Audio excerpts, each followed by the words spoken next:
Good evening, and welcome to the Day 3 Guys podcast. We are thrilled to have you. Welcome back to the Day 3 Guys pod. I'm Gabe, JP, Nick, Matt. We're back.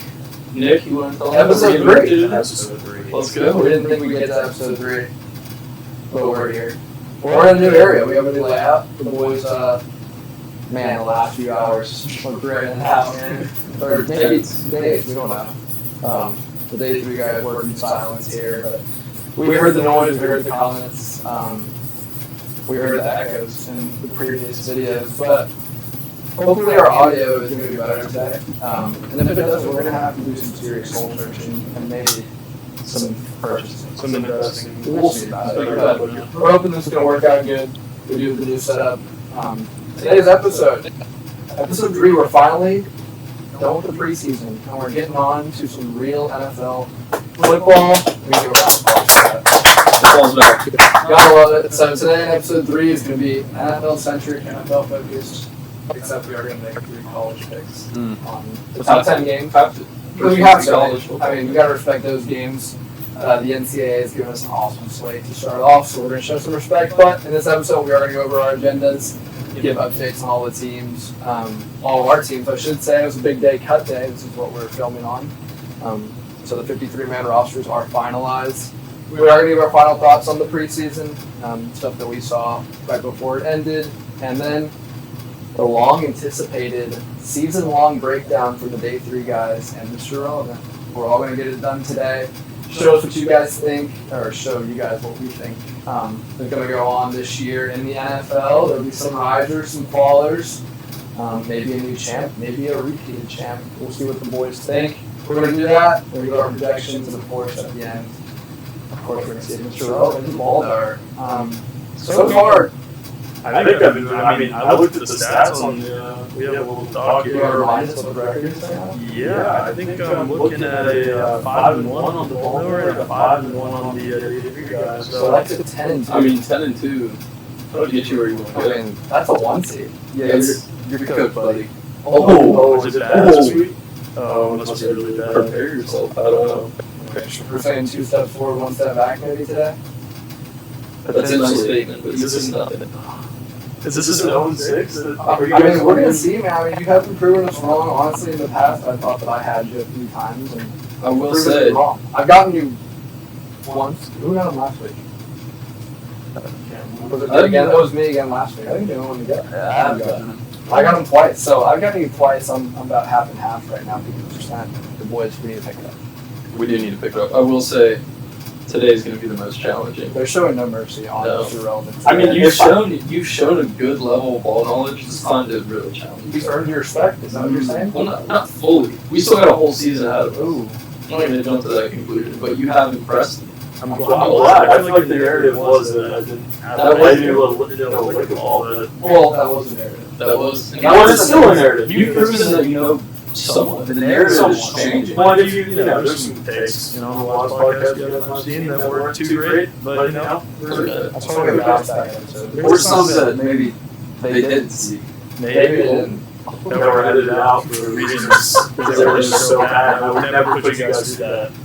But Gabe, want to get started with the agenda? I heard something about a would you rather. Oh yeah. Let's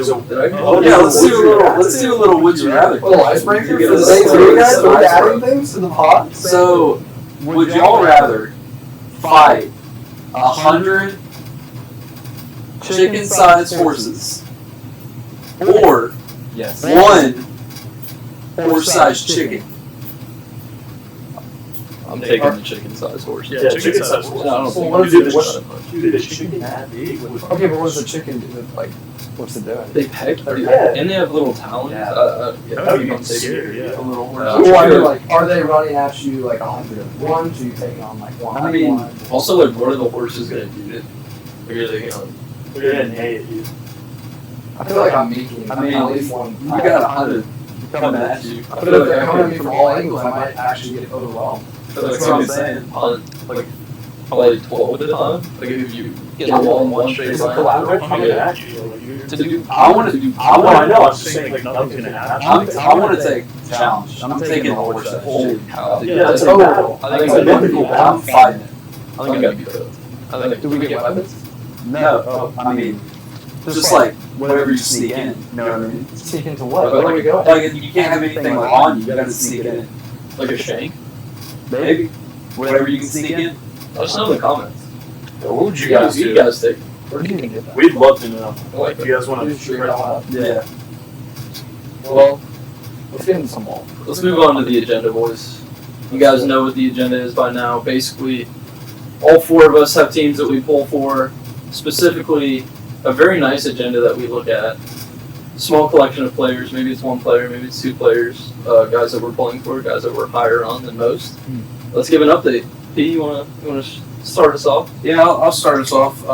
The Finns did go undefeated in preseason. Waddle didn't play, so that's my guy. What's he doing though? Like, is he alright? Yeah, no, he's just on the sideline, chilling with, Reek and. Is he? Or him and Reek? Is Reek chilling? We're gonna skip that. The Finns are undefeated. We did tie a game, so we're 2-0-1. We didn't lose. I didn't know there were ties in the preseason. We tied. The first one was a tie. But today was cut day. A lot of interesting cuts from the Finns. Any surprises? My only surprise was we kept the D tackle that I didn't expect us to keep. I don't really know why, Matthew Butler, but I didn't see him on like anything I was reading, but we kept him. So here in the spot. But the reason why we kept him could be because our kicker, Jason Sanders, went on IR today. So on the initial, we only had a long snapper and a punter. So does Matthew Butler kick? No, I'm just saying like the reason that he got elevated is because Jason Sanders just didn't make it. Well, I heard another AFC East team did release a pretty good kicker today. Yeah. Is that going to be maybe a Miami Dolphin? We Another have- one that goes to the Dolphins from the Patriots? We have, he's out there, Zane Gonzalez is out there, Austin Siebert's out there, Seibert, however you say his name. They're all out there. Running back room is thin right now. Jalen Wright is banged up. We don't really know what the extent is. They're being pretty secretive on that. It's looking like it's Ollie time. Ollie, we cut our other two practice squad running backs, and Mike Boone and Aaron Shamplin. Former Steelers, so Oh, Ollie Gordon. former day 3 guy of the week. We gotta give some thought to Ollie. Ollie's looking like a lead back. Ollie's doing That's a riser right there, Mr. Ollie. Yeah. He could be back. He could be 2023 Ollie. Yeah. I gotta ask you, where did the A-chain fall off come from? I think a lot of people don't really understand where all this hype is coming from. I know he's hurt. Yeah. And a bunch of stuff happened, but he played great football this year. He did. His injury is a soft tissue calf injury, and we just saw 3 of the best players in the NBA tear their Achilles because their calf was hurt. So I think it's really just more fear of him getting hurt worse. So there's no reason to rush him back. He's one of our best players. Yeah. So, but with him down for who knows how long, Jalen Wright banged up. Madison got out for the year, his neck. So Ollie is the only running back that's of any significance right now on the team. So we're saying both carries for Ollie Gordon. Maybe even one. Well, we're gonna have to find someone else to hand the rock to. I don't know who it's gonna be, but Estime from the Broncos is out there. That'd be a good one. Did he get cut? Yeah, Audrey Estime. So Isn't Zeke Elliott out there? Oh, here we go. I thought Zeke retired. No? Did Zeke retire? I have no Pretty idea. sure Zeke retired. Did Mr. Rell? I think Maybe it's a little. Yes, Ezekiel Elliott as a Oh my gosh. retirement. No way. I got retired to win for that. I saw them. Yeah, I saw it on Twitter. There you go, man. Yeah. Mr. Rell, Dude, he might become. We brought Darren Waller out of retirement. We're not bringing Zeke Elliott out of retirement. I don't think he wants to come I think they need all the help they can get then. Later. Yeah. want to move on to the Pats? Oh, the Pats, another AFC East team? Second division. Well, we took a fat L in the preseason finale to the team that we seem to be all higher on than probably most would be, and that would be the New York Giants and Mr. J Dart. who caught my eye in this preseason. Man, he lit us up. And Tommy DeVito did as well. So there are some chirps that Tommy DeVito may have just earned himself the QB3 in New England after being cut today and after showing out. Not that that would be strictly a vibe sign-in, which it's okay. We're not really tripping about it. Now, speaking of, making the 53-man roster, the Patriots had a very interesting cut day. There was lots of stories around the league. The Patriots, obviously, the receiver room is a big topic of conversation. So the Patriots just were like, why don't we just keep all of them? Anybody that has any type of potential, we're going to keep 8 on the active roster plus Jalen Polk on the IR. So that's 9 Patriots that are receivers that are still affiliated with the team.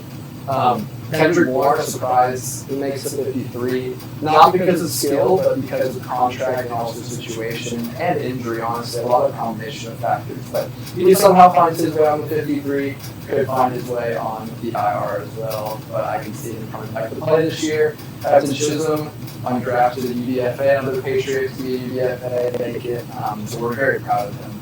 But he's also a little banged up. And even Javon Baker, played some special teams, got to give it to him. Really hasn't quite found it out wide as far as catching the football, but making his presence known on the special teams and earning himself a spot on the 53. Getting into some surprise cuts. Cole Strange, the 2022 first-round pick. Thank you, Bill Belichick. He's no longer a Patriot as of this moment. We'll see if he ends up on the practice squad. That was a surprise cut, I'd say. I think I saw a stat that said he had started 29 games as a Patriot. So yeah, he did. So Probably the most Belichick pick.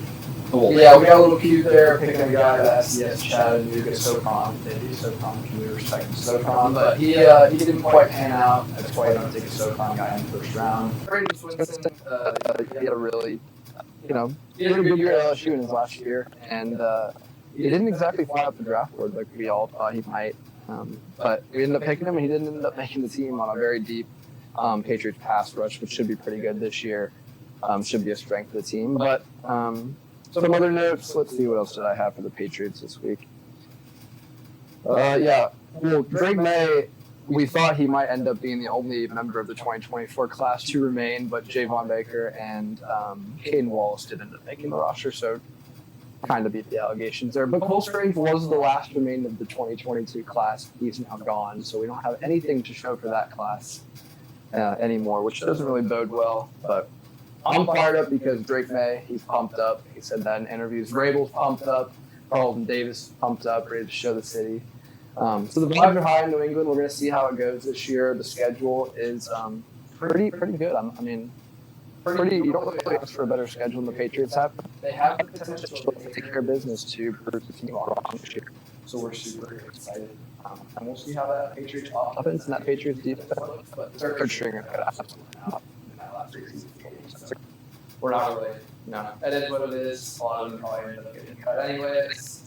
Even Kyle Duggar was out there and the last part of their preseason game. Newly signed 4 years, I think $58 million safety of last year. They were trying to find trade candidates. We couldn't quite find that. We'll be on the lookout for that. We saw some Kyle Duggar for Jacoby Myers swap possibilities. Ricky Scoops. Please no. Respect Ricky, though. We'll see about it. Yeah, shout out to Ricky. He's running a lot of things. Speaking of Ricky, we'll bring that just up. brief. But Micah Parsons could be on the move. We'll see if Ricky's correct about that. According to Ricky, there's a trade on the table for Micah Parsons from the Packers, which would guarantee him $45 million per year. You don't want to see that. For context, the highest paid non-quarterback right now is TJ Watt at $41 million. Would blow his deal out of the water by $4 million APY. So interesting. Well, that's what I have on the Patriots. Mr. Trujillo, Mr. Matt, want to take away on the Vikings? I have a question for the Pats real quick. Oh, yeah, go ahead. So on an O-line that has been, I think you'd agree, it's been pretty bad the last couple years. How do you think they looked at it and they were like, okay, we're willing to get rid of Strange? Yeah, is the depth better than Strange? Is that what they thought? Higher on some other guys. They kept a few guys that were kind of surprised. We kept Darian Lowe, who started last year at right tackle, and he ended up getting bumped down the depth chart.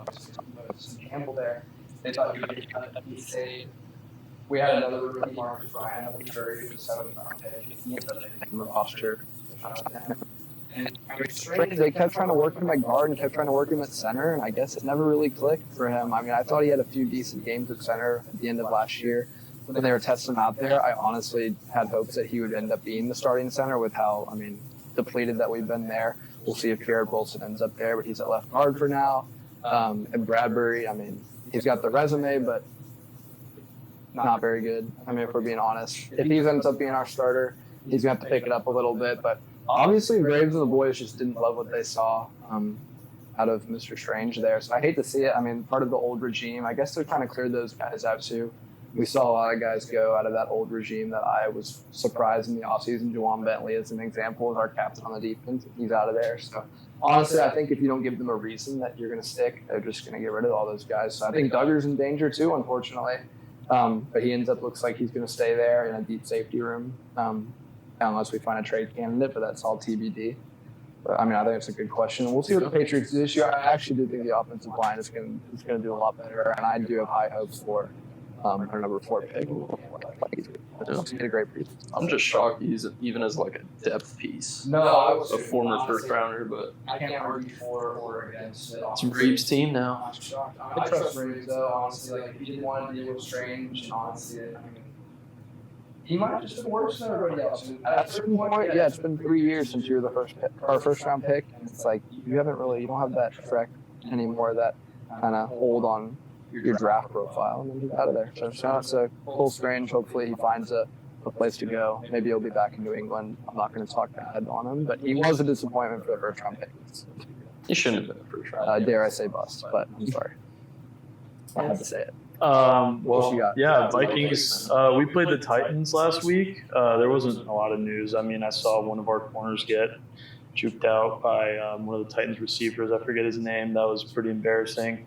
But we traded away Sam Howell. Did not impress. I mean, the first quarterback Kevin O'Connell couldn't fix. So we traded him away in a 6th round next year for a 5th round next year and a 7th round in 2 years. So just rearranging draft picks. Aside from that, not much on the McCarthy front. We're just going to see week 1. That's really all we have to wait for. Is he fired up? Are you good? Oh yeah, no, he posts on Instagram all the time. He was and then obviously there was the Adam Thielen saga that was happening for a few days there last week. We were looking to bring him back due to our really bad depth in the wide receiver position. Addison has a 3-game suspension because he doesn't know how to drive, and that's okay.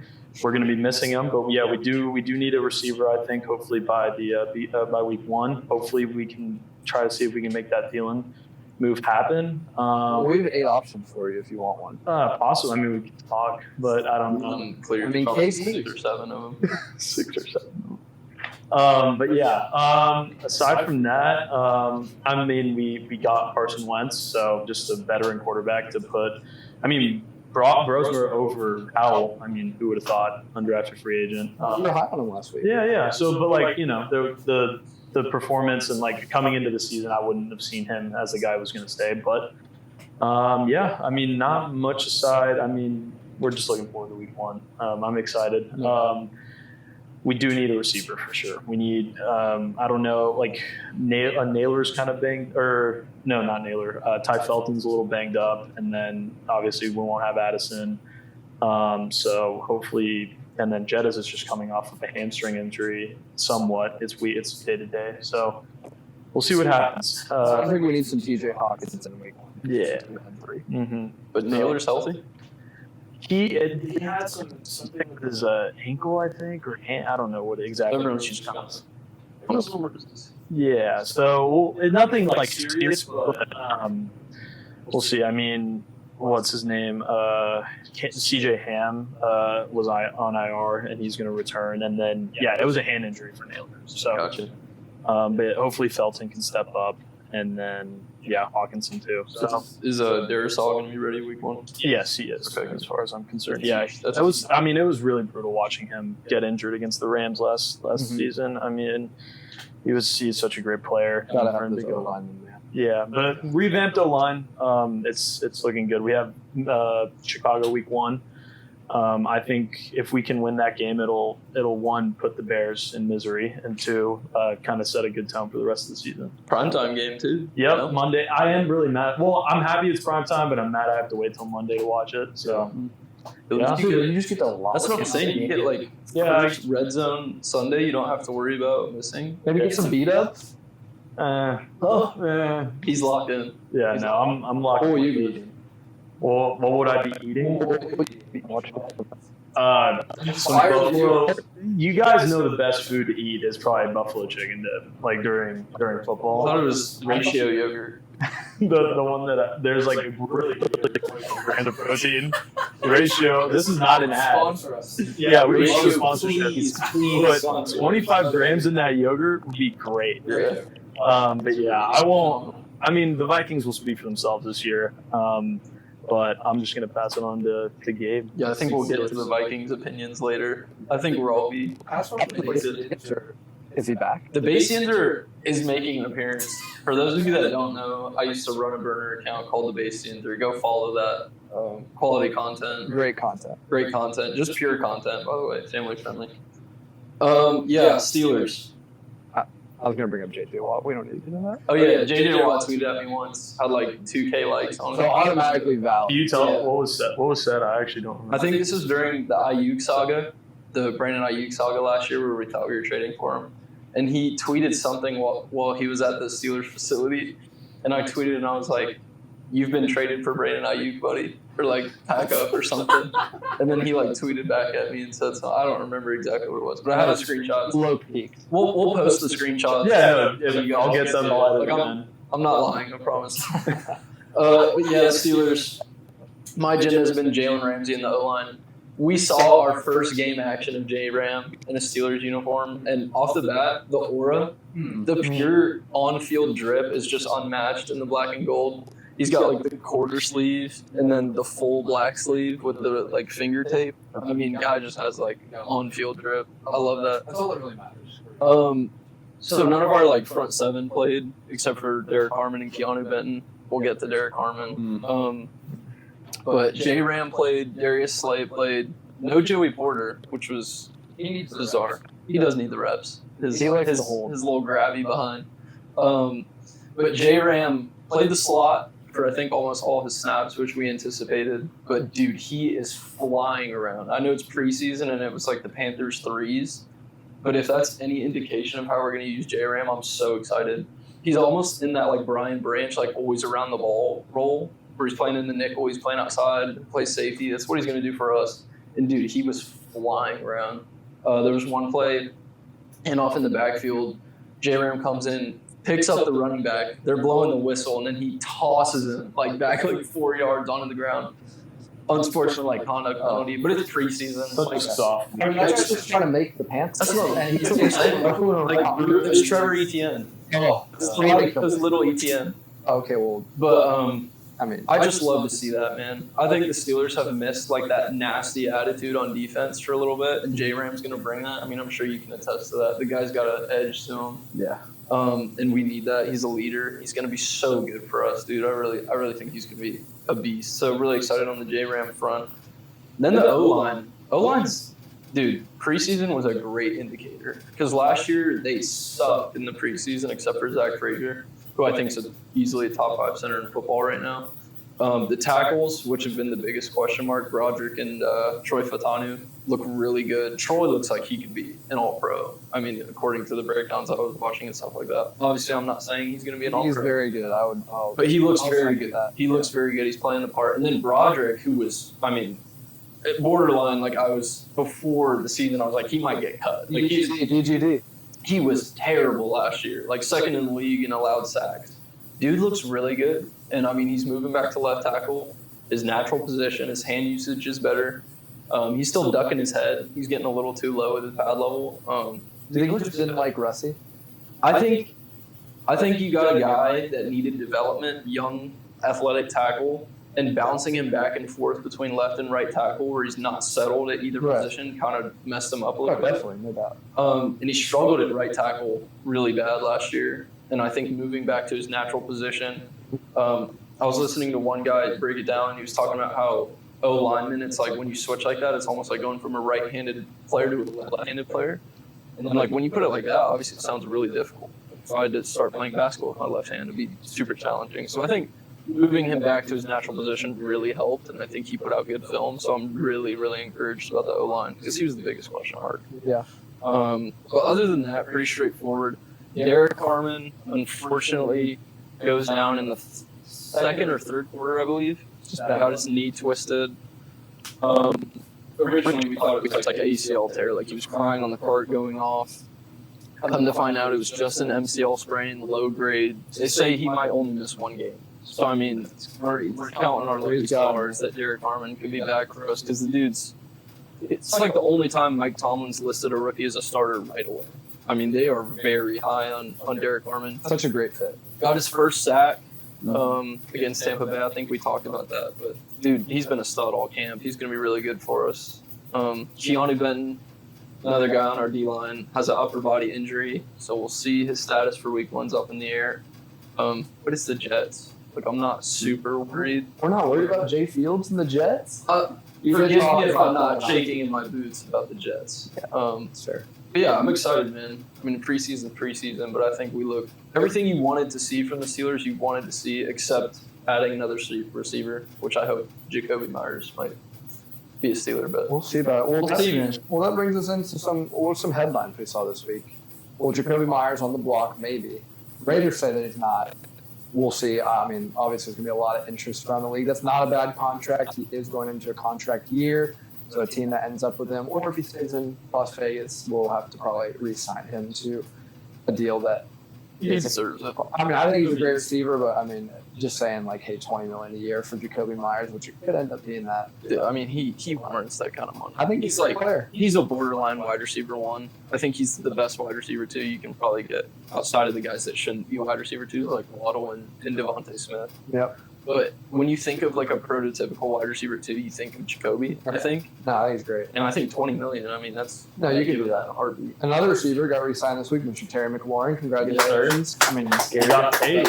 He got it. 32. And that's a great signing for the Commanders. I mean, you cannot let him walk. No, you can't. I mean, you're just literally giving it all away if you're not going to keep Terry. So shout out to Terry McLaurin. What else do we see? Oh, Brian Robinson's the Niners, speaking of the Commanders. We did think that there was smoke that he might be going to Miami to join our boy Ollie, but looks like he's going to be a Niner and join CMC and the boys in that backfield. Do we think he's going to be any prominent? I just think he's a depth piece over there. I agree. I mean, yeah. I think he's CMC insurance. Yeah, and Garendo's hurt. He's banged up. He needs some help. People are going to probably act. I mean, he'll get probably 4 or 5 carries a game. Maybe. All right. Maybe. Maybe we'll for some goal lines. TBD. But yeah. Brian Robinson there. Hunter Renfrow didn't make the 53. Yeah. We thought he was going to make a comeback, Mr. Renfrow. Couldn't quite get it done at the Panthers. He's probably one of those guys that got locked up by Jalen Ramsey that just didn't have any business getting that chance. He actually had a couple catches. Did he on J-Ram? I don't think it was on J-Ram. Ooh, it might have been. No, probably not. Okay. Well, Jim Horn was the guy that. Jimmy Horn? Yeah, Jimmy Horn. He made it in over Renfrow. So Wow. Yeah, I mean, Yeah. it's an exciting little team they got over there in Carolina. Yeah, I think They're young. O-line's good. Well, I mean, we'll get to our predictions later, but Absolutely. What else do we got? Well, Joe Milton doesn't think he's throwing the ball that hard. He's throwing it that hard. I mean, apparently the receivers in the NFL just need to catch it. That's what Joe thinks. I think we should let the Bulls fans speak on that. He can throw an orange a football field. I mean, he can. Apparently, he's throwing the quick little outlets a little too hard, and his receivers need to quit complaining because Joe's not throwing it that hard. They just need to catch I it. wonder if George Pickens is dropping that. He might be. Is that what you want to hear from your quarterback? I mean, just if you're the receiver, like you're just like throwing it too hard is what the complaint. Well, apparently the interviewers are asking Joe. They said, Joe, do you think you throw the ball too hard? Because I mean, your team might be dropping the passes too firing them in there. And Joe doesn't think so. Joe says they're NFL receivers. I'm not throwing. I kind of agree with it. I agree with him. Like, I'm not saying it's the right play. If the ball's there, like Get on the jugs machine, man. Yeah. CD, you make $40 million a year. Go catch We that don't know ball. if he was talking about CD. It's definitely not CD. He's definitely running with the twos. Yeah. What's the role we got out that Jalen told us? Tolbert and then He's a one. They had they cut one of their promising rookies that they liked. I forgot who it was today, but I they saw Duke's phone didn't make it rip. Oh, Short dang. Dang. Hate to say that, but yeah, I mean Joe Milton, he's not throwing it too hard apparently. According to Joe Milton. Who else do we have? Brendan Rice got cut. Jerry Rice's son. Ooh, Oh, he got cut? Mm-hmm. Dang. well, I mean, And then Carter's dad. Terrell Owens' son got cut too. Oh, dang. And so did Shiloh. Yeah, Shiloh. Yeah, no, I know, but we have Sanders to talk about family's it. going through enough right now. He was cut after he I mean, they're still going to be branded. I think I watched the video. Like, I mean, it was like, was it a full punch? Really? Well, he did right in front of the ref. I understand that, but like, I don't know. If, like, how was his play? I would ask before. Like, do you guys know if he played well or not? Shiloh? Yeah. Like, was he bad? Like, I don't know if Not to get good cut. enough to overcome swinging Okay. on someone in the foot. Have not been. Apparently, it wasn't good enough. No, Joe Mixon's out. Yeah. Nick Chubb's backfield. Could be Nick. I think it's Nick Chubb. With Damian Pierce behind him. And Agumba Wale. Talk about one of the most washed running backs room of all time. The Texans. Respect to Joe Mixon, he had a great year last year. Just an older running back room. Julius Brents. Yeah, he got former second-round pick from the Colts. I was high on him out of Kansas State, in corner. I would love if the Steelers went out and took a shot on him. I think he ran like 4.39, something. He's a good combine guy for sure. How about Spencer Rattler? I called You this did Spencer call it. Rattler name starter in New Orleans. Not saying that I called it and because I think it's the right thing, but I called I was going to say I disagree with that. it. Yeah. I mean, we talked at length about it, but The Saints doesn't really matter. when you draft a 25-year-old rookie and you don't play him right Right. away, there's not much development that can be done. He's going to be 29 by the time his rookie deal's over. If they accept his fifth-year option, he's going to be 30. Yeah. Like, Could Rattler be awesome this year? well, if he is, you have your guy, but you just wasted a second-round pick on Shell. So some teams waste second rounders, some teams waste first rounders. Yeah. Who's counting? I mean, playing the better guy, if you think he's the better guy, is the right move. But if you thought that Shuck was better than Rattler, that's why you take him. Honestly, I think it's more of a bad look on Shuck than it's a good look on Rattler at this point. Right. Because honestly, I think your argument is compelling that like, hey, he's 25. Like, if he's not ready now, I mean, how much development are you looking to give this guy? I mean, he's older than freaking Drake Caleb. How old is he? He's older than Rattler. He's exactly a year older than Rattler. They were born on the same day. But also, like, you have all these rookies that, like, sit behind a veteran for a year and, like, learn. What's he going to learn from Rattler? True. What did Rattler learn from I mean, college? at least Yeah. Gabriel and That's what I'm Shadur, I mean, what a room that is still. They still got Unc Joe Flacco in Yeah. there to show them, Big Unc. you know, the way. Big Unc. I was gonna say though, just to go along with the 25-year-old rookie thing, I hate to bring him up again, but Kenny Pickett, this is literally exactly what happened. Hmm. And they played Trubisky over him, Yeah. and then it never panned out. And now he's on his fourth or fifth team in 3 years. I mean, the guy's 25 and he's still not in the league. A new Raider, by the way. Drafted. New Raider. KP, I saw Super Bowl champion KP. He's been on now 3 teams in the last 8 months. 4? Yeah, Steelers, Eagles, Browns, Raiders. In the last how many months? Oh, well, Since the Super Bowl. 3 technically, yeah. 3 teams in about 6-7 months. I need to stop. That's my apologies.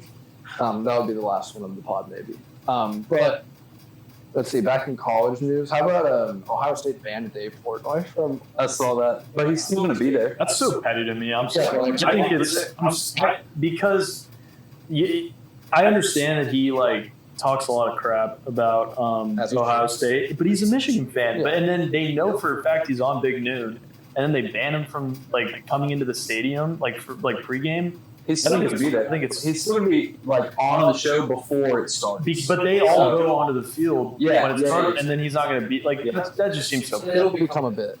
It will. But why are they giving him the time of day? It's exactly Too big of a program to ban this guy. What did he do? Did he do something like? I mean, he just talks so much crap like constantly about them, and I don't know. I don't have any exact quotes, but it's like a blood like feud that he has. Well, that's why it's petty, dude. Yeah. Like, the guy owns bars. Like, ban. that's what I'm saying. I mean, it's irrelevant, to be honest. But I mean, I still think the Buckeyes could win this week, but that's crazy. I think the bigger blunder is Texas Ohio State being a big noon kickoff game. Like, that should be a night primetime game, man, in my opinion. Like, I never There are other good games. Yeah, So it's not like that's the biggest game. No, I agree. Like, I just don't agree. But it's also a great kickoff to technically. No, I agree. But I think there are good enough games to where you could have had a big noon kickoff Yeah. and then had the big one at night. Mhm. I think That's the Big Ten. I think big noon kickoffs over glorified, but Ooh. Hot take from a Big Ten exactly guy. exactly. Interesting. Apparently, like, the clarification is that the AD at Ohio State denied issuing a ban and said that Fox Sports decided he would not be a part of the main desk crew inside the stadium. And then a Big Ten spokesperson confirmed Portnoy wouldn't be on the main. So I don't know. I mean, Portnoy claims that Ohio State has at fault here, but we don't. I mean, we don't know. He apparently, like, one of the things that came up was that he made he flew a plane over the horseshoe and with extend Ryan Day #GoBlue. So I don't know. I mean, Well, Ryan and did then won a he- championship. yeah, and then it claims he claimed involvement in getting Bryce Underwood like a $12.5 million. Well, he did get. Yeah, he did. Oh, was that? Oh, I didn't. Yeah. So He can claim all of these. yeah. That was him. So And this might give you a good segue to your Mr. Relevant of the week, but how about Rajon Rondo? well, that He's was. a dual sport athlete. Well, first of all, the Mr. Relevant of the Week is a little segment, very small, that I basically pick out a story that I find on Twitter over the week that I find most interesting, and usually isn't about ball, but I pick it because I think it's interesting and gives the show a little life. So definitely not Rajon Rondo, but I did hear about this. Yeah, but. Go ahead, talk about it, and then I'll get mine because I think it is interesting. I have not. Mm-hmm. Rajon Rondo. Well, first off, what was that guy's name? The original black football quarterback. The guy who claimed that he was better than Other guys, Oh. yeah. Well, apparently he's not number one anymore. That would be NBA legend Rajon Rondo. Is the number one ranked flag football quarterback currently in the United States. What? On track to be on the Olympic team. He is slinging it. I mean, that was insane to see today. But I don't doubt it. That's the point. God, is there Jersey up there? No, that's not. But Rondo, I mean, the original GOAT. It is crazy. Childhood legend. Out of respect, bro. Still doing it. He wants to be an NBA coach, but first, let me just be the number one ranked flag football. I gotta say, it's pretty funny that the guy that said he was Mahomes is like already having his title swiped by Rajon Rondo. From washed NBA legend. I mean, that's going to be a heck of a headline come. That's good stuff. Matt, lay it on us. Yeah, I just want to say that. No one's gonna like this. I'm already gonna like no one's. Mr. Relevant. No, it is Mr. Relevant. Is it a miss?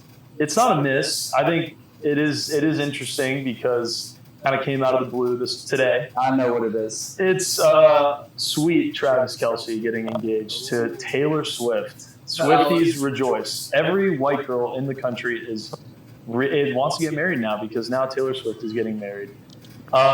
This comes. Terrible. Great For all Chiefs games coming up, and Mike Tirico talking about NFL will milk this. They will continue to milk this as long as they can. I would direct all of you to go into YouTube after you watch the video and search up Travis Kelce reality TV show. It is a great watch, and it has nothing to do with the marriage, but it will give you kind of a sense of who Travis Kelce was before the whole Taylor Swift thing, aside obviously from football. But yeah, I think it was. It was a reality TV show. Oh yes. Yeah, he was. He was on a Bachelor kind of. It was like a dating, yes, and it is very funny. I did. Very funny. A lot of funny clips on that show. To me, I feel like, and I could be so wrong. I mean, this could come out to be a freezing cold take, but I feel like this kind of puts a bow on the whole thing. They're married. No, I think No, they they will be won't. referenced in every single game that they play now, like the wedding plans and everything. Oh, I mean, come on. By the way, I don't know if you saw this, but someone tweeted out and was like, he definitely was going to do this after the Super Bowl, but they got their teeth kicked in. Oh, it would have been perfect. I mean, look, script writers aside, it would have been perfect. But I don't know. I think his play has definitely dropped off ever since that whole And so I don't know how much longer he has in the league personally. I mean, you guys would be a better question to ask you guys. I was going to ask how much longer does this seal the bow on him being this is what more his does he last- have to do now? This is his He's last. married to a billionaire. He's played a long We career. don't know he's in it for the attention. Like, come on. The guy just wants attention. I mean, he did do a reality dating show on TV. I mean, I hope he plays. Or Yeah. just agreed. Yeah, he just maybe What do you mean by attention? Playing football. Like, I think that's what he's playing for now. He still likes to be in the spotlight. Yeah, and they're good. Well, yeah. do we If they think suck, he'd be gone. that there was some hypothetical meetings inside of the NFL headquarters discussing this possibility of them getting married? I'm just curious to see how many times a game they show Travis Kelce's fiance on the TV now instead of just They don't have his to, girlfriend. yeah, they don't have to see That's what I girlfriend. figure. That's what Hey, we'll see. Could be more tailored than Chiefs. Well, this year, I mean, I don't know how. We'll talk about it for predictions of the season, but I don't know. I think that division's getting very, very competitive, I would say. we're going to get to that. I have a couple headlines that I want to highlight real quick. The Cardinals, Walter Nolan is on the pup as of today. I mean, Walter Nolan. I mean, at the time, I liked him over Kenneth. I want Nolan's. I want him in Tennessee out of high school. He went to Powell in Knoxville. Goes to A&M first. That's like their best recruiting class ever. Then goes to Ole Miss and might have had another stop for like a spring or something somewhere in there. But yeah, he's on pup. His calf. Tragic to see your first round pick on pup to start the year. You just keep breaking your heart. I also hate it for the Cardinals because I liked that draft class a lot. Yeah. Like Nolan and Will Johnson with your first two picks. Money. Yes. He's been killing it, Will Johnson. I mean, I think that's one of the biggest misses in the draft. Like, I know the 40 time and the injury or whatever, but the guy was a lockdown. Why are we overthinking That's what I'm quarterback? saying. Why do we even have Christian Gonzalez? I'm saying. We overthink It's happened quarterbacks. too many times in recent history. I think Will Johnson's the biggest one. What else you got?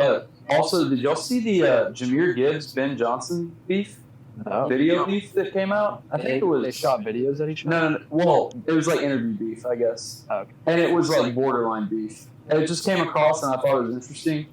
It was Jameer and David Montgomery were up there doing like a double interview, and Jameer was like, "It's funny to see the Bears running the same plays that we ran last year."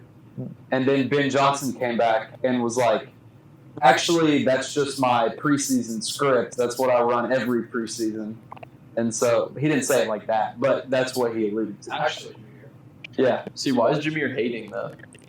Like, That's he's why I just was like, hating. that's why I was like, Spoiled. it's borderline beef, but there's definitely something there. we're also I mean, like division rivals now. Exactly. true. So But I mean, it is like Ben Johnson's offense. Like, Yeah. of course, it's going to be the same Yeah. plays. that's what I mean. That's true. Like, did Yeah. you think he was going to restructure the whole offense? Jameer thought he cooked.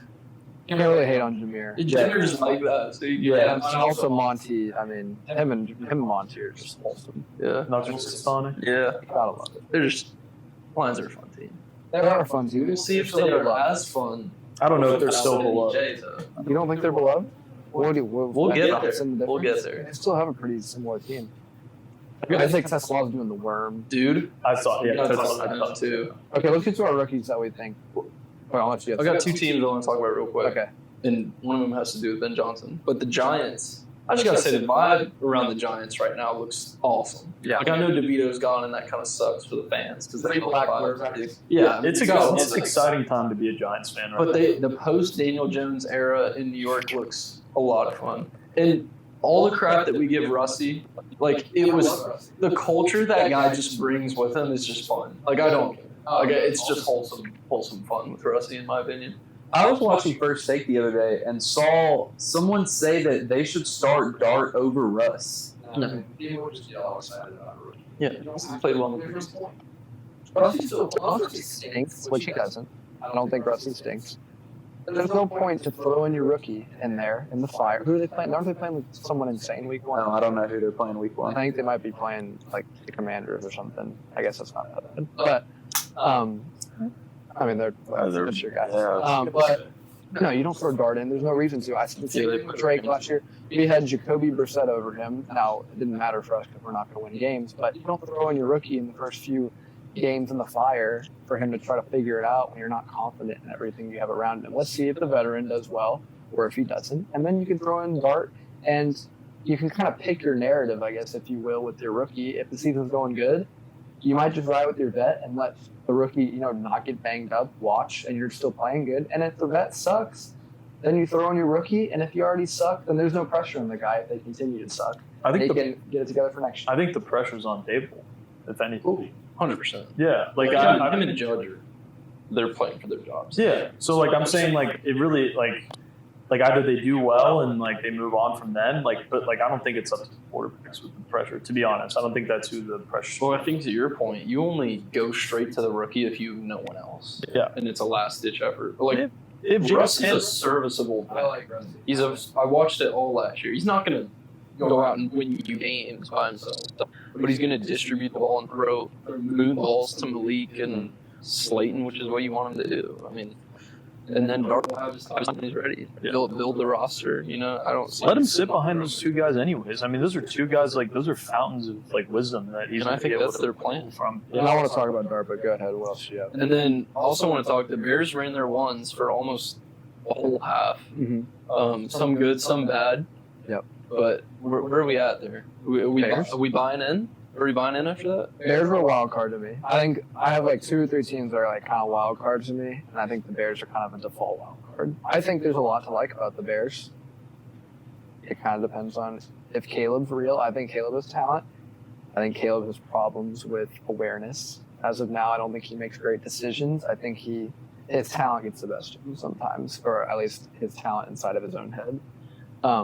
But the Bears have so many weapons, and they have a great play caller. I do think Ben Johnson's going to do a great job, but they're in a tough division.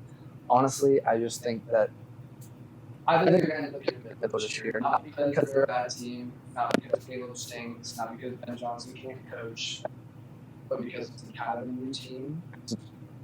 They got tough teams to play week in, week out.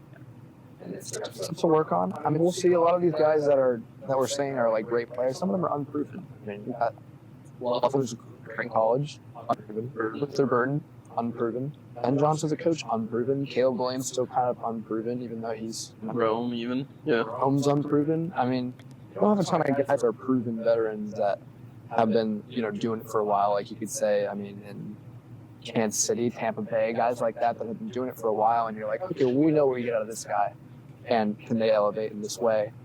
The Bears are kind of a wild card. They could all click. I mean, that's a team. We saw the Commanders go 12-5 last year, and they came out of nowhere. Now the Commanders are an easier schedule than the Bears, but you could get some type of flash from the Bears this year, where maybe if a team like the Lions or the Vikings aren't what we think they are, the Bears can emerge. I don't see them. I don't rule it out, but I wouldn't. Last thing I'll say on that front.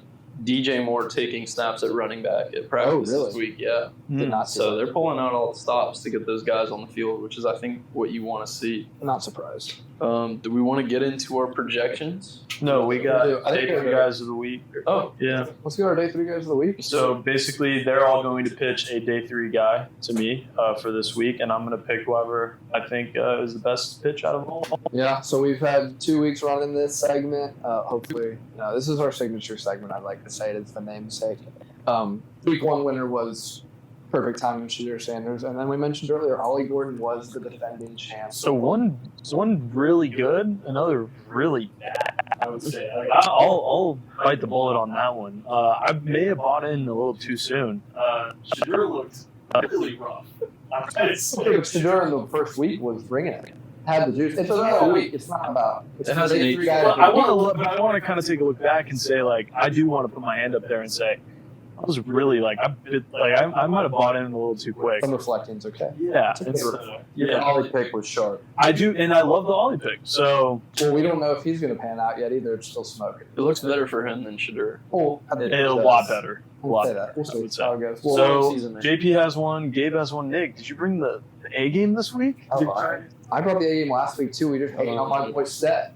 What is Stet going to do this season when he has two? When he has two Matt Staffords. It doesn't matter about the season. It matters about the week. He got his opportunity. He got a game winner. I stand on that. Preseason. That's okay. Preseason game winner. That's okay. It's All right, let's hear it. Well, mine this week, I was getting hated on for doing 2 quarterbacks in a row, which Is it going to be 3 now? no. We're going to Okay. change it up. Okay. Because I heard the noise, and we'll see if somebody else picked this guy too. I love this pick. My guy's Tez Johnson. Okay. I didn't. Okay, we're going on. So Tez Johnson's my pick. Oh, that was your guy. That was my pick. Oh, yeah. You know what? That's okay. You guys can code. Did you? Yeah, let's see. I'll give the rundown. He had 8 receptions, 8 targets, 8 catches, 58 yards, a touchdown, 1 backflip, and 1 made roster. He made the 53-man roster as a 7th-round pick. He heard the noise in the combine. What was it? 148. Some weight that was egregious, and was getting hated on despite going crazy at the Senior Bowl in Mobile. And Tez had himself a week this week out of Oregon. Yeah, I had to look him up. That's fine. I didn't want Tez is the man. Shout out to Tez. Electrifying. On a good team, makes the roster. With a room that's pretty good. It's a little banged up right now, but I mean, did it in Tampa Bay, which it's no Bucks is solid. team that you just kind of walk in and make that roster. I mean, he earned it. So shout out to Tez. I mean, they released. Sure pick. Yeah, that was my guy. Anything else on Tez there? I mean, the trick he did in the end zone was pretty cool. Gotta love I it. mean, it was doing like, tricks in the end it zone. was like the perfect backflip. Okay. Like, That was awesome. freaking. Run that clip. He did. Slow on the clip. But yeah, so Okay. either Tez Johnson or Gabe Scott. So we have a 2v1. Yeah. I do have a 2v1. I will say on the Tez front, they released Trey Palmer, who played good football for them. I think he had like 500 yards. I mean, he was a contributor. Did Trey Palmer wake up angry this preseason at all? Steeler, Oh. possibly. We'll get to that. He'll But stay angry if he goes to. But Tez getting a spot over a guy like Palmer, I mean, Gotta love it. that's a good sign, man. So I agree with y'all on that front. However, I got to go with a homer for this one. Oh. And his name is Y.A. Black. Oh. This man is 6'6", 350 pounds of pure gut. Oh. And YA, after Harmon goes down, guys fighting for a roster spot, has killed all of camp. Killed it. Like, people are raving about YA Black in Steelers camp. Goes out and gets 2 sacks on back-to-back plays. Wow. Yeah. Can we throw up the clip and then hit the free the gut celly? Lift up the shirt and freed the gut. Oh, wow. After getting 2 sacks, the guy's a monster, earned a roster spot. He's going to be a contributor on day 1. And with Harmon down and Benton hurt, like I said, he might be on the field for the first snaps. Wow. And the guy's an absolute monster. Love everything about him, and he's on the all-name team. I mean, Y.A. Black. Gotta love it. And it's spelled like Yaga. Iowa breeds defenders. Iowa just breeds it. Oh, I know. I think we did side by side. You forgot to mention he also had a forced fumble.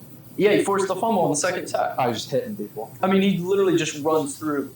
Wow. We're talking, okay, one last thing I'll say about this. We're Yeah. talking about a guy who's 6'6", 350, lined up as a 7-tech on the edge, and rushed in from there and got the second sack. The guy's versatile. He's 6'6". First defender combination. Gotta give him some love. Gotta love it. But I do think side by side of the 2 Sallys. Yeah. Yeah. Which one better? Yeah, Pretty we could do good. that. Pretty Um, good. Free the gut. Does this just come down to which Selly is better? It might. It might. And see, this is where I would pull from, like, Tez Johnson has a higher likelihood of getting all of the credit. Like, I feel like as a receiver, he's going to have his name in the papers more. He's going to be more covered. And I would feel wrong, like, completely ignoring, like, a defensive end. Like, who isn't going to get his name in the papers? It's really rough. I mean, to be honest, this is a tough. I mean, both these players. I mean, the Sellies.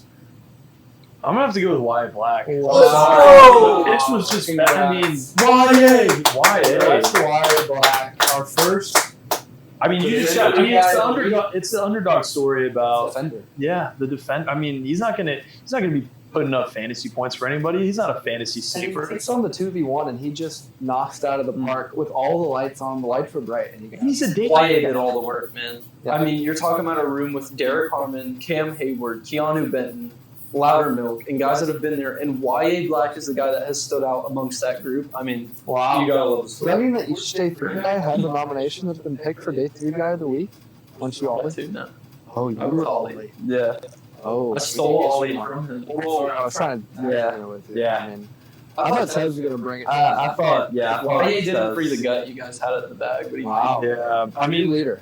I just feel like it's the right call. I mean, he's not a guy that's gonna come up and be like, oh, this is your next fantasy sleeper for the next year. This is just a guy who's gonna put his nose down and go get some sacks, and he's just fighting for a roster spot. Do you know where on the depth chart he is right now? So as of now, with the injuries to Harmon and Benton, Yeah, like I kid you not, he will be on the field Really? week 1. Awesome. With as much as they run the ball in New York, Can respect that. dude, he's gonna. we'll be watching him. We're gonna build the day 3 guys team throughout the year, and we Oh, love our guys. so that chart. Yeah, The boys. Poor guys. All right, well, I think it's time to hop into what we've all been waiting for. I know we've been waiting for it. We get to give our season-long projections for the 2025-2026 NFL season. We are super excited for this. We will be going division by division, try to hit on every team. We'll see how many we can talk about in depth, see if anybody's feeling strongly about some teams. But I think we start in the East Coast, the AFC, and we start with, the AFC East, the good old AFC East. Kind of get those out of the way so far. But what we're going to do in this segment, we're going to go over single team record. What we think the team's going to do in the divisions, who we think is going to win the division, how it's going to shake out in those divisions. And that will all lead up to our individual playoff predictions. We'll seed out the 7 teams on both sides. And then we'll give you all our playoffs, our Super Bowl, and our Super Bowl champ. And we're going to stand on these. So, boys, if you're not quite standing on business on these takes, just know that we will look back on this and we will see if the boys really do know ball. This could be your opportunity to earn even more respect.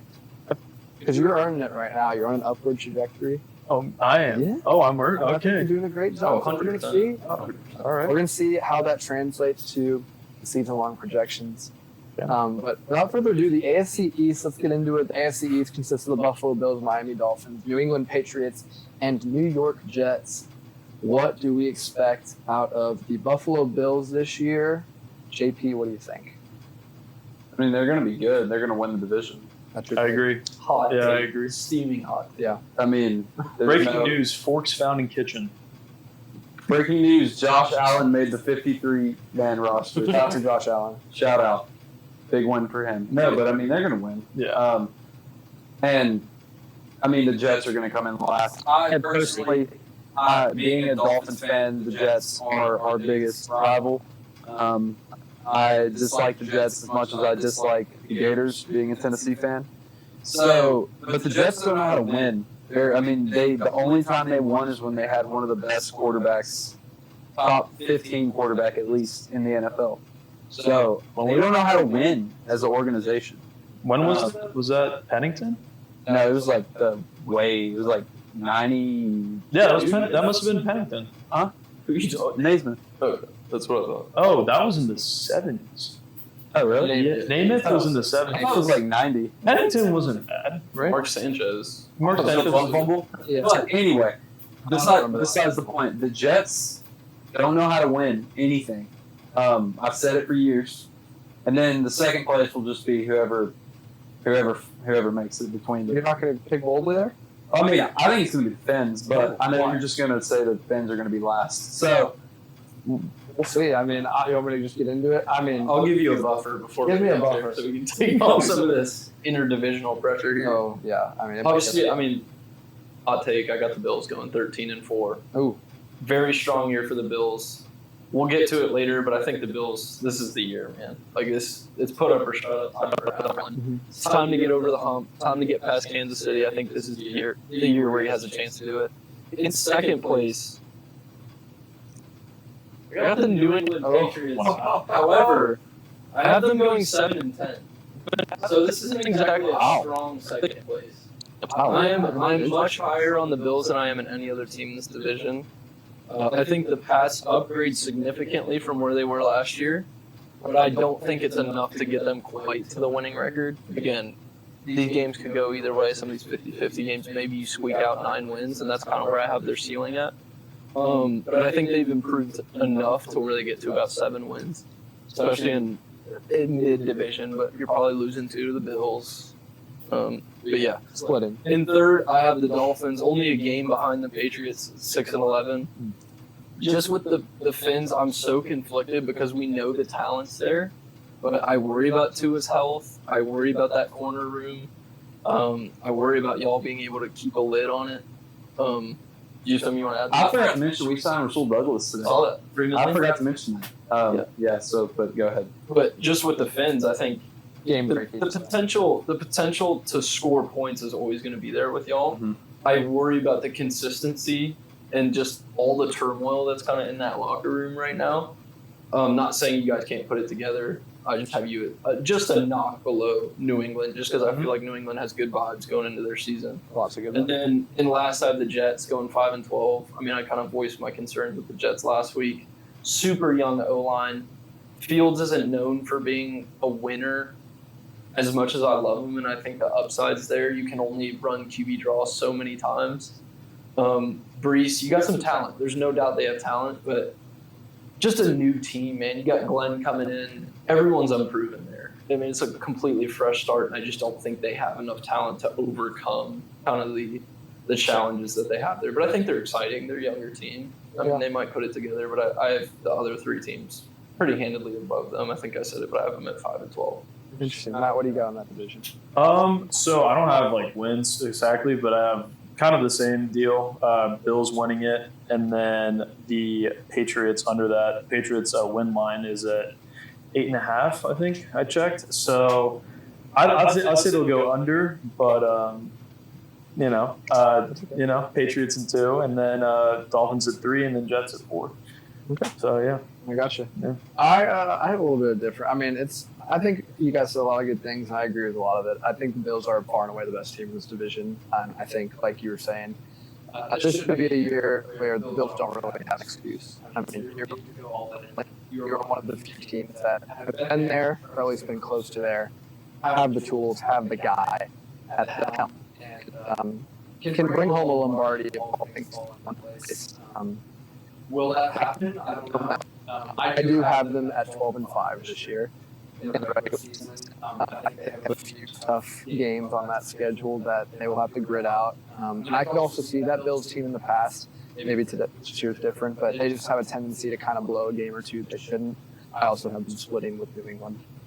This year, I think they're going to lose 1 to us. And maybe it's 1 to the Jets or the Dolphins as well, that they seem to randomly lose games sometimes, even at home, that just in the regular season they have no business losing. But I have them finishing atop the division at 12-5. I do have my Patriots coming in second place at a 9-8. I do have us getting a winning record this year, and I don't mind saying that the Patriots do have a very favorable schedule. Like I mentioned earlier, the Patriots have a lot of juice. They have a lot of things to like about the team. And I mean, when you see teams make a lot of improvements in the offseason and really get intentional with what position groups do we need to hit, let's get new leadership as well. And I think Mike Vrabel's as good of a leader as you can get, especially in New England. A total culture shift, a lot of buzz. I think the defense is going to be really good this year. I think out wide, our DBs are awesome. We got Gonzo and Carlton Davis from helping, and Alex Austin, who I mentioned in the podcast, been really good as well. But the pass rush line looks really good too. I mean, we had Milton Williams, Chris and Keon White's look good. Clavon Chase on White, a former first-round pick that couldn't quite find his way. We've seen guys in the past kind of do that in New England where they kind of find their way back. And Robert Spillane is got the C on his chest, and you gotta love it. The Patriots have some juice on the defensive end, and offense. I mean, Travion Henderson brought a new juice to the Patriots that you just gotta love. With Drake May getting Stephon Diggs as well, Pop's gonna have a good year with the Josh McDaniels offense, and we'll see what other guys kind of step up. Hopefully, the offensive line improves. That team, I do think, gets a 9-8. In third place, I have the New York Jets. I mean, in third place in the division. And I have them finishing 6-11. I think this team, I mean, we've seen the reactions. Crazy. I'll get to why I think that they'll be in third. The Jets, I do have them at a 6-11. I do think this team is unique compared to other teams in the league where they are going to be a very tough matchup for some. Being a running team, I think they will give teams problems, especially if that O-line holds. And I do have them getting a few upsets on the schedule this year with teams that, you know, may not be as well built against that run game that I think Justin Fields actually have a pretty good year. And I think Aaron Glenn's a good coach on the defensive end. They have a lot of, they have two blue chip guys, you would say, in Quinnen Williams and Sauce out there. And Garrett Williams on the offensive end. I mean, the Jets, they're still young. They don't have the firepower on both ends to really compete with teams. But, they're in the start of a new rebuilding process. They won't have the limelight of the Aaron Rodgers, Devontae Adams on them this year. They kind of get to play with no pressure, I'd say, in a way. And sometimes that bodes well for teams. If they can just, sneak out a few victories, they're definitely a team that could maybe catch the Bills slipping once. I could see it. Maybe not. The team doesn't have a ton of talent, but on paper, you'd probably say they're not going to win a whole lot of games. But I can see it happening.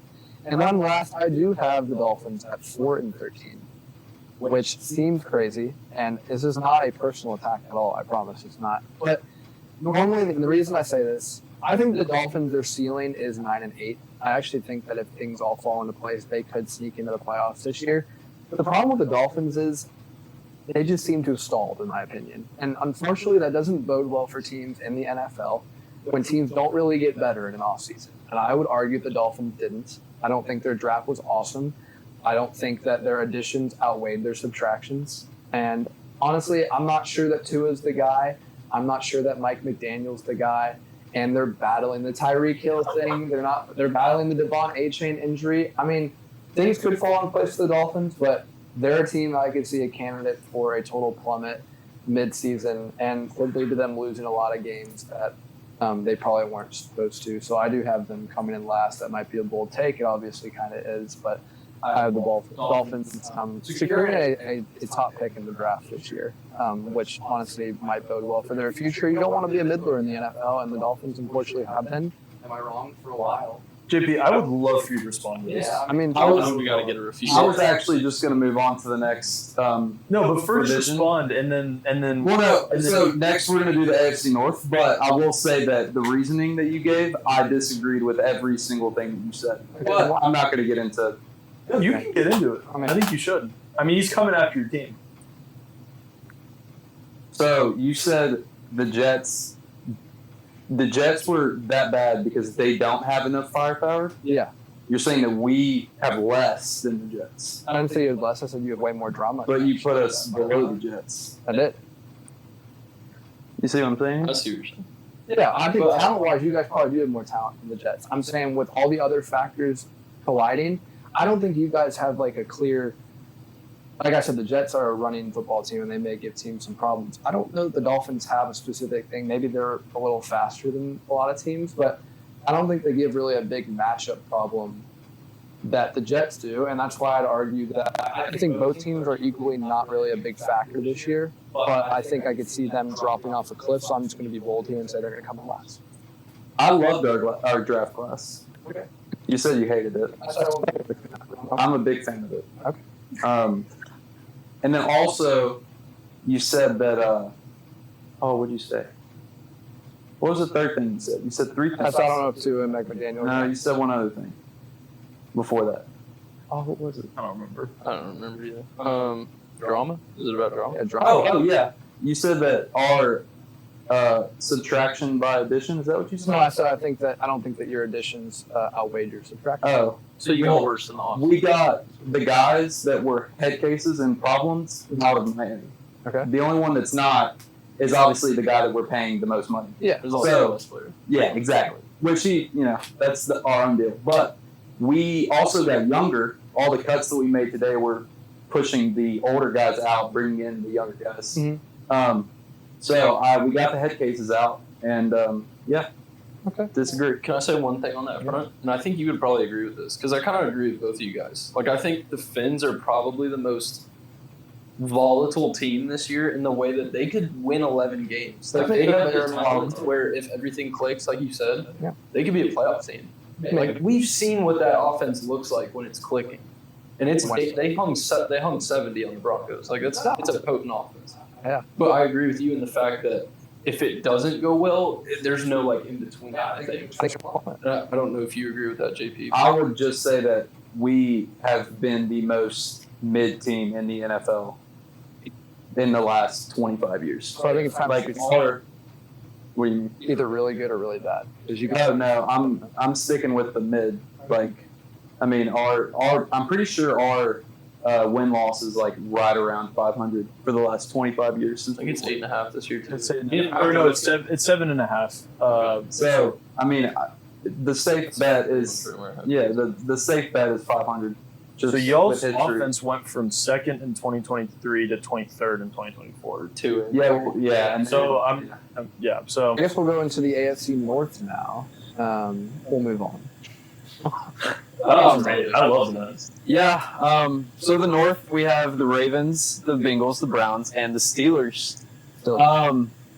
So, I mean, I'm gonna go with my winner of this division is the best roster in football. I think the Ravens are gonna win. I do have the Steelers right behind them. I actually think that. I mean, I'll just talk about how the Dolphins were the most mid-team. Probably the second or right behind them is the Steelers. So I think it's gonna. For being right. We'll get to it. Well, We'll like get to it. the 500 like ratio is what I'm talking about. Tomlin, respect So- Tomlin. Yeah. So, but I do think it's going to click this year. I just think the Ravens are. I mean, they're overpowered, honestly. But I have the Bengals and then the Browns. The Browns are dumpster fire, and the Bengals. I think they're going to be better than last year, but I just don't see them having their way with Steelers or Ravens. I mean, Honestly, I hope for the Bengals' sake that they're a little better because the no defense narrative is crazy all last year. so but that's what I got. What you got? You go ahead, man. All right, let's get the finale. So the AFC North, great division. Actually, mostly, great football. I will say great football, always entertaining football. I'm also going to I'm picking Baltimore to win this division. I'm actually picking Baltimore as my number one overall seed in the AFC. I have them going 13-4. I just think Baltimore did a great job of kind of retaining the talent that they had. I'd say the only guy that they Michael Pierce retired, that stinks, and then Patrick McCarry leaving, and then I guess Justin Tucker, but he was kind of goes over for Justin Tucker. But the team had a great draft. They had Malachi Starks and Mike Green, two great. You don't like Mike Green? He's a great football player. Oh, okay. Great football player. So I think he's going to help the Ravens out. That defense is going to be really good. And I think Lamar is Lamar. 8's going to be 8. He could win an MVP this year. I do have them winning. Yeah, I mean, respect 8. He needs to get a Super Bowl as well. We have a lot of guys that, as a Patriots fan, since we weren't really competing for a few years, we were rooting for a few guys to kind of get one just because I liked them. And Lamar was on that list, still hasn't gotten one. But I do have Baltimore winning in a tough division. I do have Pittsburgh coming in second. I have them finishing 11-6, the Steelers. I think the Steelers are a team. I love the offseason. Very non-Steelers offseason. A draft class I think was very fit. I would say. But the free agency, I mean, going for Rodgers going for DK Metcalf, getting Ramsey, Slay, Johnny Smith, etc. Steelers team, they're coming to win this year. They're going for it. I think they got better in this offseason. And I can see this team maybe starting out a little bit slower, trying to get a feel with each other. But I think second half of the season, I see them picking up a lot of steam, even as the schedule gets a little bit tougher. And we know when it gets down to those nitty-gritty games at the end of the year, the Pittsburgh Steelers are a team you usually don't want to see. So I do have them getting into the playoffs as my 6th seed. I have them finishing 11-6 in a really good AFC. And I would be shocked if they didn't make the playoffs with the talent that they have and how the defense, I think, is going to come this year. I have the Cincinnati Bengals going under 500. I have them finishing 8-9. So even more regression from last year for a team that everybody loves to praise because of their quarterback and their two top targets out wide. That offense still will be good this year. That defense will still be bad this year. That defense got lit up in the preseason. I know those are the backups, but the starters could have been out there just as much, and I don't think it would be that much different. They just did not get better on defense, and that's what they needed to do. They're going to be better than a lot of rookies to help that defense out, and I just don't know if they're ready to step up quite yet. If you're trying to be a contending team, you make moves to be a contending team, and their best signing was Noah Fant, and their second best signing was Desmond Ridder. What are we doing? Got Hendrickson's deal done. They re-signed some guys. They finally got Hendrickson re-signed, but I mean, you got Jamar extended, you got T. Higgins extended. The offense is going to be good. The defense, I mean, did we get better? No, and it was a mess last year. And then the Cleveland Browns, speaking of a mess, yeah, they're going to come in last. I love Uncle Joe Flacco. I do think that it will be one of the rookies that emerges midseason. I'd love to throw the wrist up and say it's going to be perfect timing. I'm not 100% sure it will. I think the most upside is there, but I have them finishing at 3-14. I think that they will be picking in the top 3, perhaps number 1. And we might be talking quarterback next year for the Browns once again, if they don't have a rookie that pans out, or maybe they actually start building from the ground up and start getting their trenches a little bit better, and then all the other positions. But the team's not built to win this year. They're in purgatory. It's full tear-down, rebuild mode. So their number 1 hope this year should be that one of the rookie quarterbacks emerges so they can at least check that off the list. And perhaps maybe the next year be in a better spot to win. But I do have Ravens, Steelers, Bengals, Browns. So it's my AFC North. What you got? The ChatGPT allegations are going to come back out. I have the Ravens going 13-4, and then I have the Steelers at 10-7. I have the Bengals at 7-10, and then I have the Browns at 4-13. So they're gonna have a rough season this year. So what did you have the Steelers at? 10-7. Why? Well, they're a good team. Okay. Very nice. Yeah, I didn't give them the win though on the Dublin game that we have against the Vikings. So You gave us the one? I gave you all the win over us, unfortunately. I think it's a tough matchup for the Pats. Yeah. We'll see. Hopefully, the Pats, unfortunately, I'm not going to get back in the Pats, but the Pats have the opportunity to actually make the playoffs this year if they just take care of the business in the games they're supposed to win. I just don't know what they're going to do. But go ahead. So I'm going to see some AFC North. What are we thinking? I'm going to attempt to be as objective as I can with these takes. As a day 3 guy, it is my responsibility. In first place, I have the Baltimore Ravens actually going 13. No, I'm going 12-5. Okay. 12-5. I think the Ravens have a tough schedule. Kind of just echoing what you said, I do think it's probably the best roster in the NFL. Lamar, Derrick Henry. I mean, it's tough for me to go out and say that the Steelers are going to win the North when the Ravens are playing the best football they've ever played. I think they're due. To take that next step. Bringing in Jair, I thought they nailed the draft. Unfortunately, I think Green's a great player. Off the field stuff aside, Malachi Starks, I think, is going to end up one of the biggest steals in the draft. He's just a phenomenal football player. And K. Starks is insane. Right, and another guy that we kind of overlooked for whatever reason. Maybe it was the athleticism, the changing positions, whatever. Safety, whatever. Yep. So I do have him going 12-5. They'll be my second seed. I mean, it's just a strong team. I do have the Steelers right behind them at 11-6. Very nice. I think we'll be on their heels the whole season. Maybe we pull ahead for a couple games, kind of like last year. But here's my thing with the Steelers. I think we would all agree the floor is probably 9-8. I mean, a Tomlin team's just at least going to get 9-8 every year. I think we would all probably agree with that. Mm-hmm.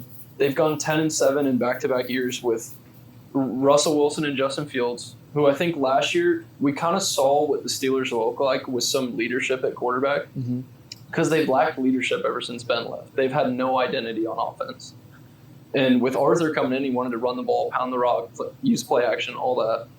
It worked. It worked the first half of the season. They were 10-3. Yep. I mean, everyone was saying maybe the Steelers are legit, maybe they're real contenders. Unfortunately, it fell apart because I think, Russell wasn't good enough to carry that team with George Pickens and nobody else as wide receiver two. I mean, we had Van Jefferson as wide receiver two, man. Respect Van Jefferson. Which, of course, he clocks 22 miles per hour in the game and looks like a good player. We need that clip. But that's something else. But I think it was unreasonable to expect that Russell was going to carry a team with a lack of weapons on offense to a playoff win or whatever. So they crumbled. They had the toughest schedule in the league down the stretch, and they lost.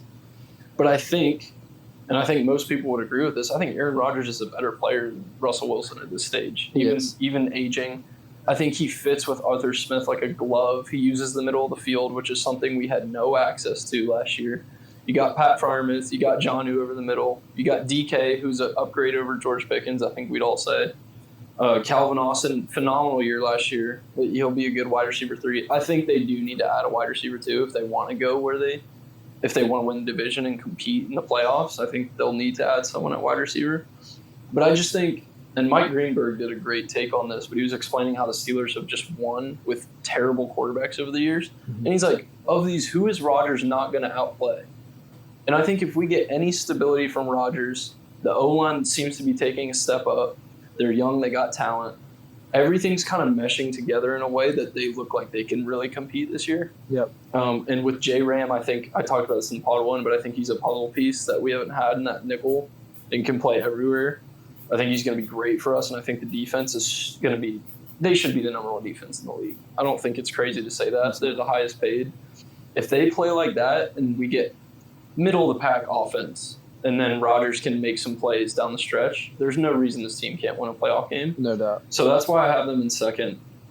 I don't think they're a better team than Baltimore right now. However, I don't think it's insane to say that they can compete for the division if things go their way. Teams don't win the division. Right. So I think if things go their way, maybe they slip past Baltimore a game or two and they win the division in a perfect world. In third, I got the Bengals. Really similar to you. I have them going 9-8 though, so I give them the benefit of the doubt, give them the winning record. They're the same team as last year. They literally are. They're the same team. Like Lamar Stewart, welcome back. Whatever. Trey Hendrickson, you get the deal done. The defense sucks, man. It's terrible. You cannot win games in the NFL if you can't stop anybody. And I think it plays well for us because our defense is good enough to get 2 or 3 stops a game on them, and they're not going to stop us. I mean, Russell Wilson dropped 40, 45 on them last year. Yeah. So I just think the Bengals are kind of in the spot where it's like, okay, we need to invest capital in the defense, but they have no capital left to give. They've given it all to the offense. I mean, you bring in Stewart, who I wasn't that high on. I think he could be good. Yeah. But I just don't see a path for that defense to even be competitive. And if you want to compete, you have to have a competitive defense. So that's why I have them going 9-8. Maybe they sneak in the playoffs as the last wild card if they're lucky. And then in last, I mean, we talked about it a lot, but Cleveland, I think every single human being on earth is going to pick Cleveland to finish last in this division. Yeah. And I love it as a Steelers fan because I hate the Browns. But it honestly is sad. Like 2 years ago, this team was 11-6 and in the playoffs. And despite what's happened with Watson, I mean, just total collapse there. But the team had talent. They were the best defense in the league. They had Amari Cooper. The offense was clicking. Stefanski won Coach of the Year. Yeah. And now you're in a spot where Stefanski's like, I have to draft 2 quarterbacks because I need one of them to work or I'm going to be fired. So I think, like you said, in a perfect world, Shador or Dylan pans out, and maybe they get to 5 wins, even if they play next year. Yeah. But I mean, even in a perfect world, I think this team is just so devoid of talent. The defense could be good. The defense could be a top 12. It doesn't matter if they score 10 points. That's what I'm saying. Their offense is just going to struggle. The O-line took a huge step back. That receiver room is desolate. I mean, they just respect Jerry Jeudy. Yeah, I mean, Jerry had a good year, but I don't think he's an upper echelon guy. And Joki's a good player, but I mean, Judkins hasn't even signed yet. I mean, it's just it's a dumpster fire over there. So yeah, I gotta go 4-13.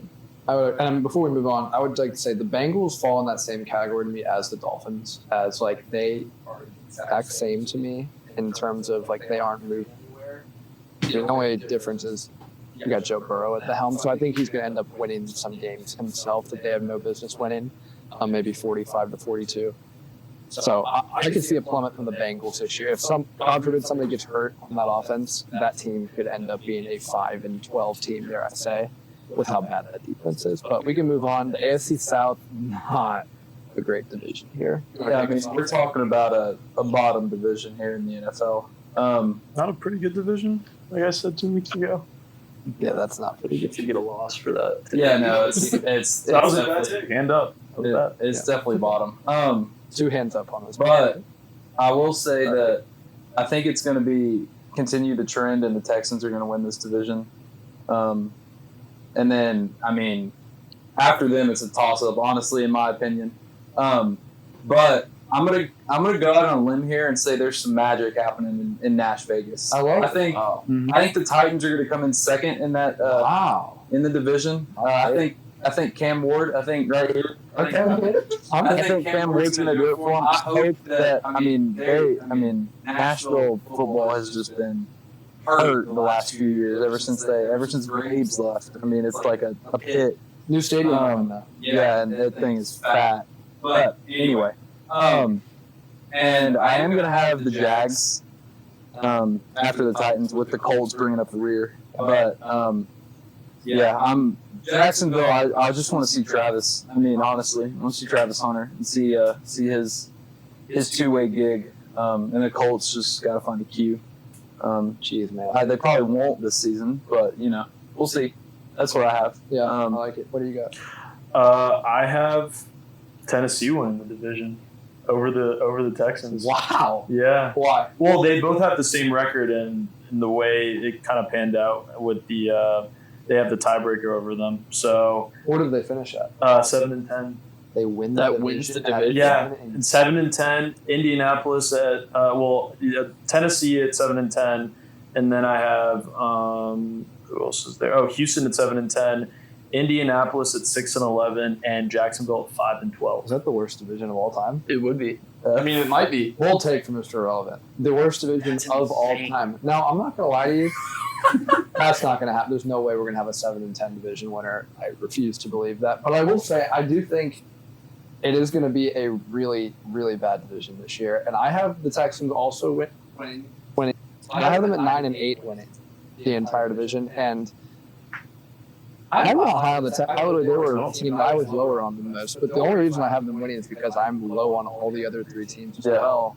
This year, I think the Texans had a negative offseason as well. I mean, you lose your left tackle, your offensive line.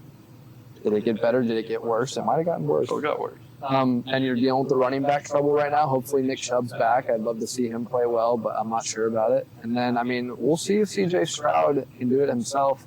They do have weapons outside.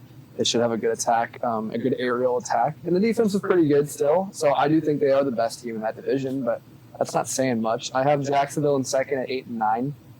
I do think they'll see a little bit of progress this year with a new head coach, some young talent. I think Travis Hunter is going to be a big impact guy, and I think Trevor Lawrence could get a little bit better this year. I think he'll be I don't think Trevor Lawrence is a special talent. I think he's very average, but I do think that he will, have a better year this year when he has, a better guy calling the plays and also some better weapons around him. But I will say, if Jacksonville does disappoint this year, I had them at 8-9. This could fall into that category. But if they go lower than that, we're going to start asking questions about Trevor Lawrence and if he's the future there or not. It'll probably be his last chance, I'd say, to beat the disappointment or, dare I say, bust allegations. So I have them coming in second there. I do have the Colts coming in third at 5-12. I do think the Colts, I am low on them. They have some weapons outside. They do not have a quarterback. I don't think Daniel Jones is the answer. I do think he will. They'll win a few games here and there. It's the NFL. Their defense is okay. Their defense is pretty good. And the weapons on the side. They have a lot of guys that are pretty good. They don't have a lot of guys that are great. So we'll see who runs. I think Tyler Warren's going to be big time on that side of the ball. So he'll definitely elevate it a little bit at the tight end position.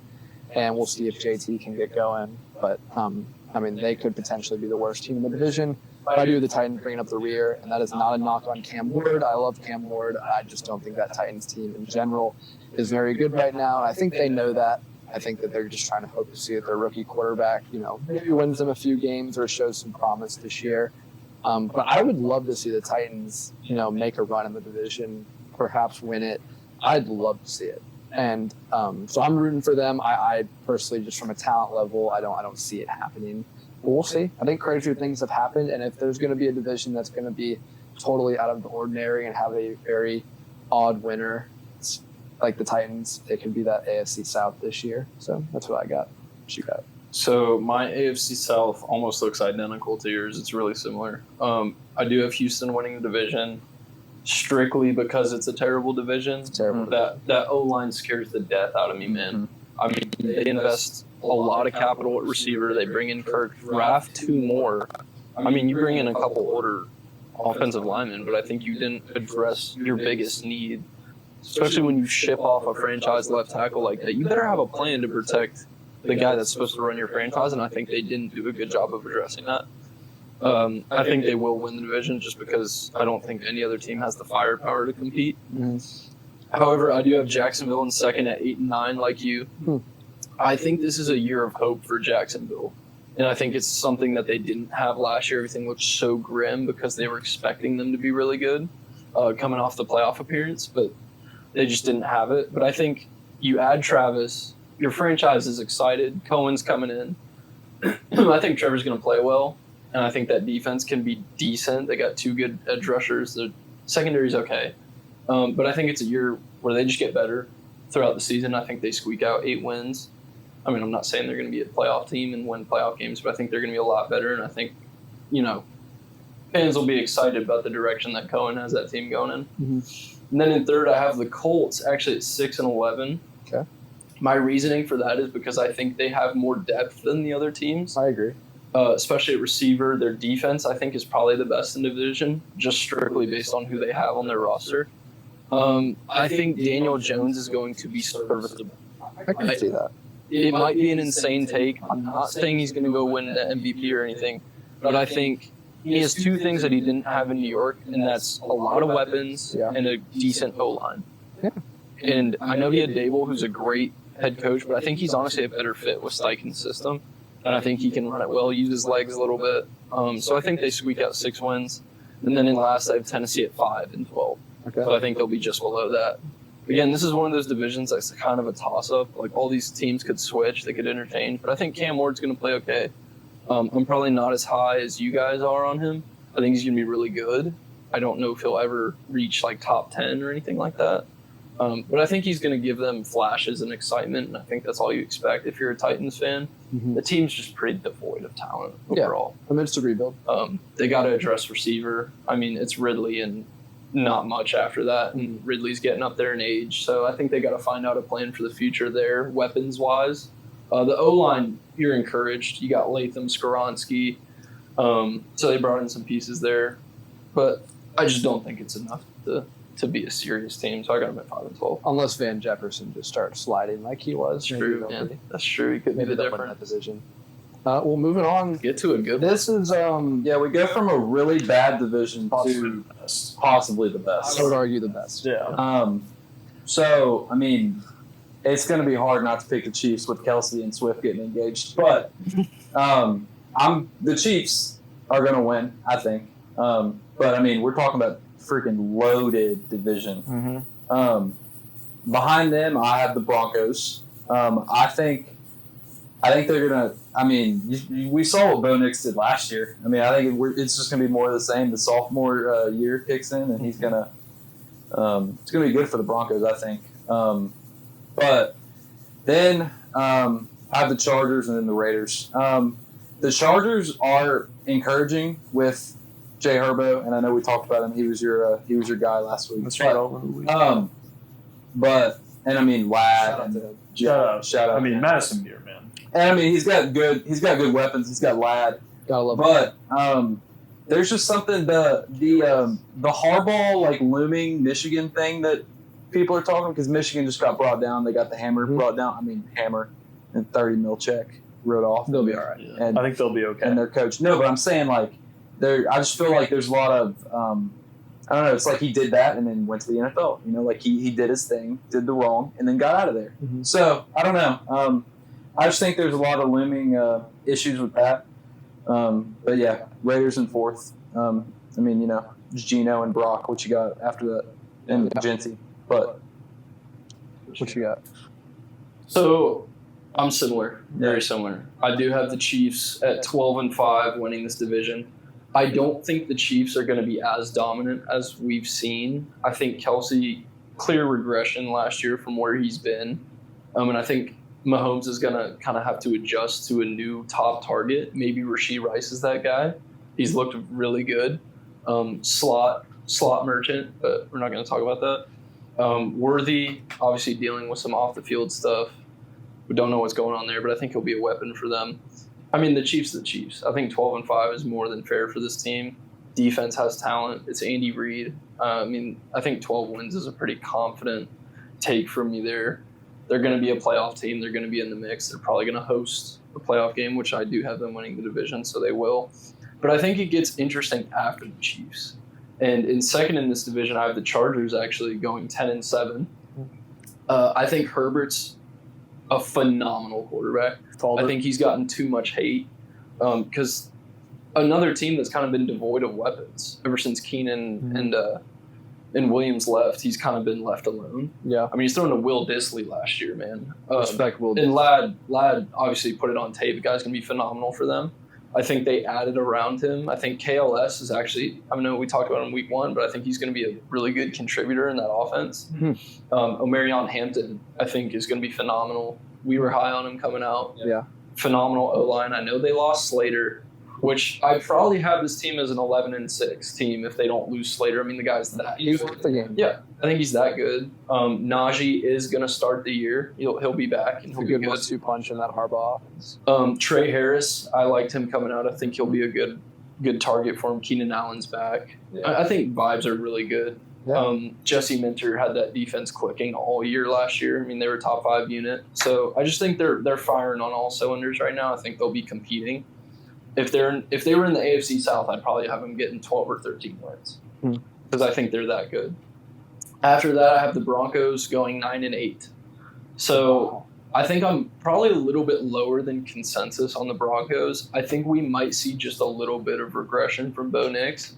There's not much to support that other than the fact that I think Courtland Sutton might not be a true one that they need him to be in this offense. I know they added Evan Ingram, and I know Peyton does a great job of scheming things open. But I think Bo Nix needs a guy for the future if this team wants to kind of stick with the Chargers and the Chiefs. I think the defense is going to be really good. Obviously, Defensive Player of the Year. Nick Benito, phenomenal players over there. So I think 9-8 in that division is really good. But I think this team could find themselves in a similar position in the Bengals record-wise just because of their schedule and the strength of it, and then the division being as strong as it is. So I do have them sneaking in as my 7 seed, a little bit of a spoiler, and maybe anything can happen at that point, but that's where I'm at with the Broncos. And then right behind them, I have the Raiders at 7-10. Kind of like what you were saying, I feel like we know what we're getting with the Raiders. I mean, you have stability in Carroll. You know what you're getting with Geno, a serviceable veteran quarterback. Brock's going to be tight end 1. I mean, I don't have any quarrel saying that. Genty, I think, is probably going to be a top 10 back by it's all said and done, but it's just not enough to compete with the top dogs in this division. Yeah.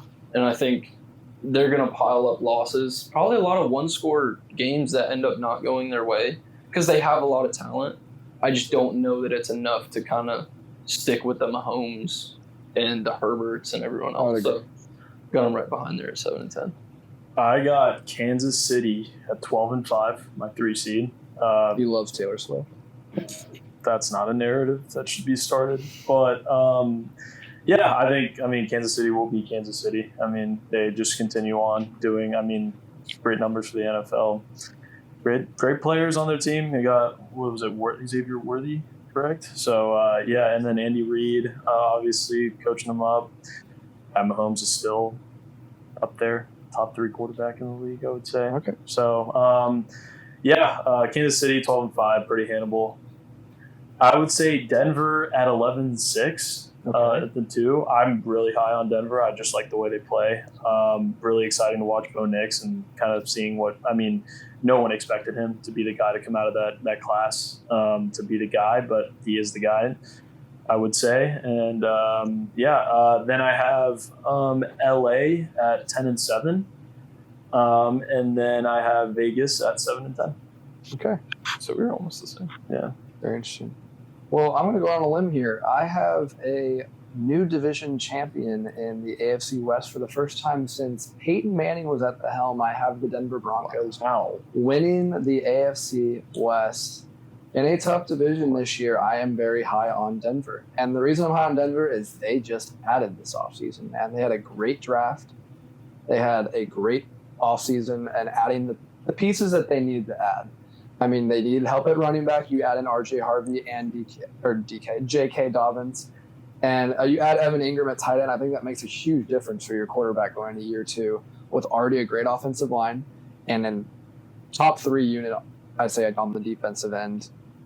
Maybe in the whole NFL, I'd say the Steelers are up there, and you could put another one up there. I guess there's a lot of different you could choose from.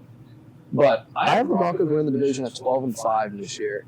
And that's credit to Sean Payton and the job that he's done there. I think they just have a little bit of moxie, man. You just got to love it. I think Bo Nix is playing with moxie. I think if he's playing with the par this year, I think the sky's the limit for this team. and I have them as my number 3 seed in the AFC, taking the division away from the defending AFC champs for the first time in a very long time, since Patrick Mahomes has been there. But I do have the Chiefs coming in second at 11-6, right behind them. I think it will come down to one game. And this is not a knock on the Chiefs, but I just don't think the Chiefs are going to be like the runaway favorites in the AFC West that they've grown accustomed to being. And I do think it's going to come down to one game. I could see them winning it again.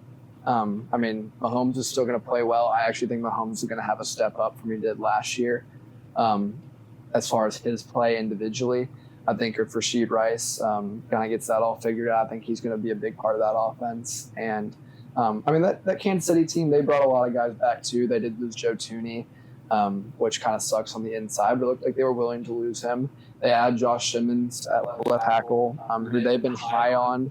And, their free agency didn't have a whole lot going on, but Chiefs are going to be Chiefs, and they know how to win. And sometimes when it gets down to it, when it's time to just eke out a game, you got to have Patrick Mahomes. You got 15 on that side. They're going to win a lot of games. So they have in second place. I had the Chargers in third. I actually originally had the Chargers as my 2 in that division before Slater got hurt. I actually think the Chargers are a great team. Like Gabe was saying, I won't go deep into it. I do think that team, they lost a little bit more, I'd say, than maybe other teams had, but they did replace it with other guys. I just think it's going to be pretty new. And I think that they did have a great draft class too. Help a lot of places. I think Slater, losing him is huge, unfortunately, for Herbo. But I do think they're going to sneak in the playoffs. I have 3 of those teams in my playoffs in the AFC. They are my 7 seed. Spoiler. But I think they're going to be one of the strongest 7 seeds we've seen in the playoffs in a really long time. So they'll be good. And there will be a team that's, in my prediction, a 2 seed that does not want to see that team in the first round. But I think when they get Slater back next year, if they're able to retain their pieces, then we'll be talking about the Chargers as one of the favorites next year, I think. And honestly, I think the Chargers could make a run this year, too, if all things click. I don't see a reason why they couldn't. If they can really establish that run game, the defense does come to play. I think they're the 3rd best defense in that division. I think the Chiefs do have a better defense. I think the Broncos do, too. But I do have them in 3rd place. And then I have the Raiders bring up the rear at 6-11. And that's not a knock on the Raiders either, but I mean, this team is the worst in their division. It's not really much in their control.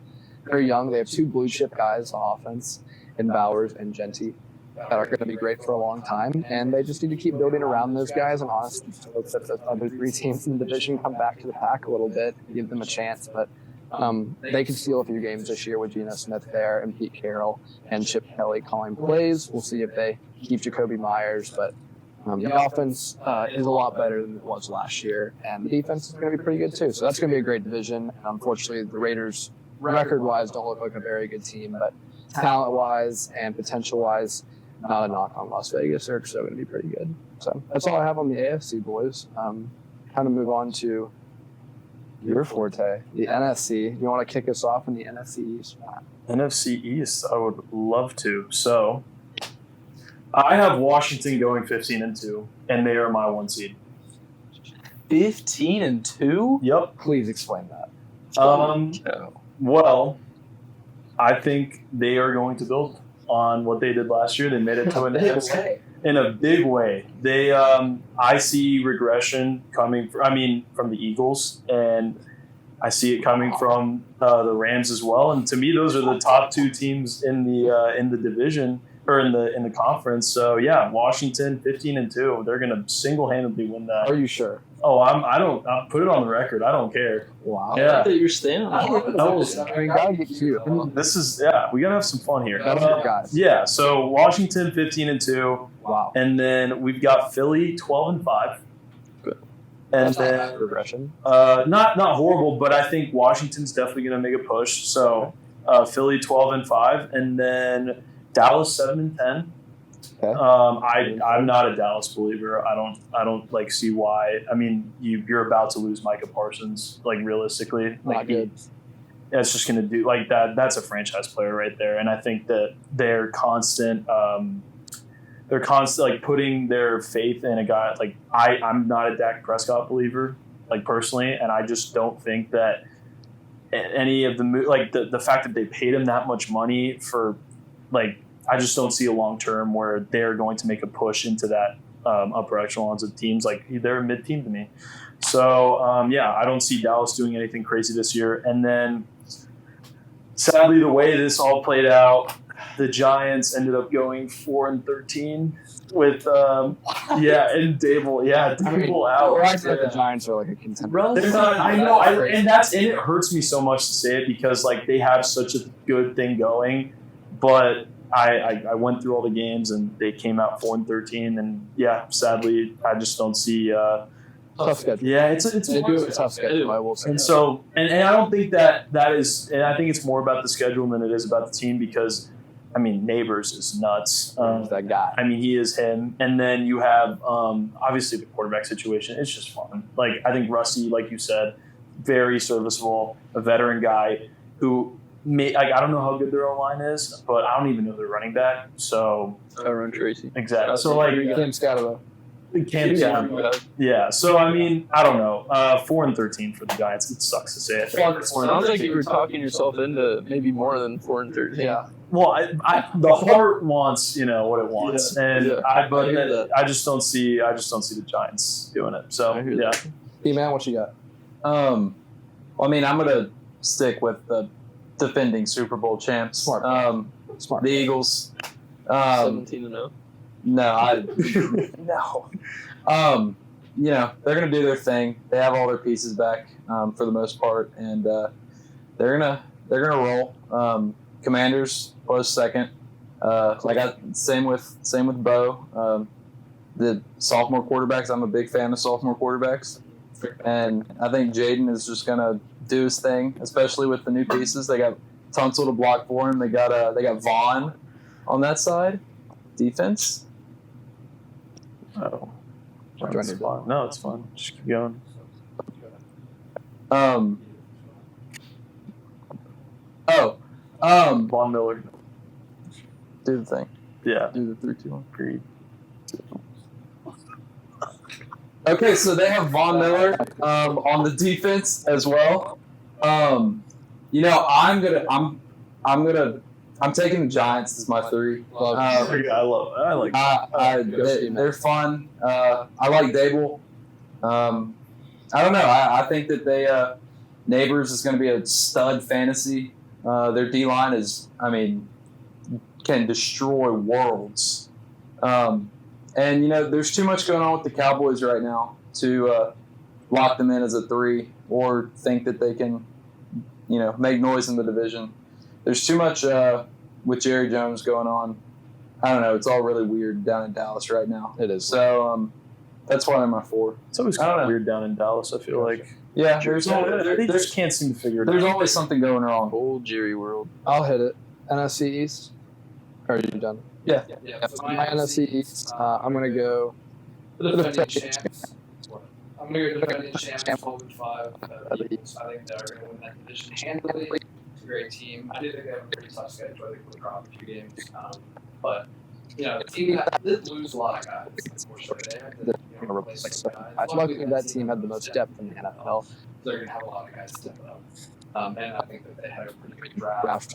Trying to replenish those defensive positions of guys getting big contracts. They kept the guys that they need to keep. Saquon getting re-signed, Cam Jurgens, Zach Bond, Lane Johnson, all those guys re-signing again. But it's the price to pay as a Super Bowl champ.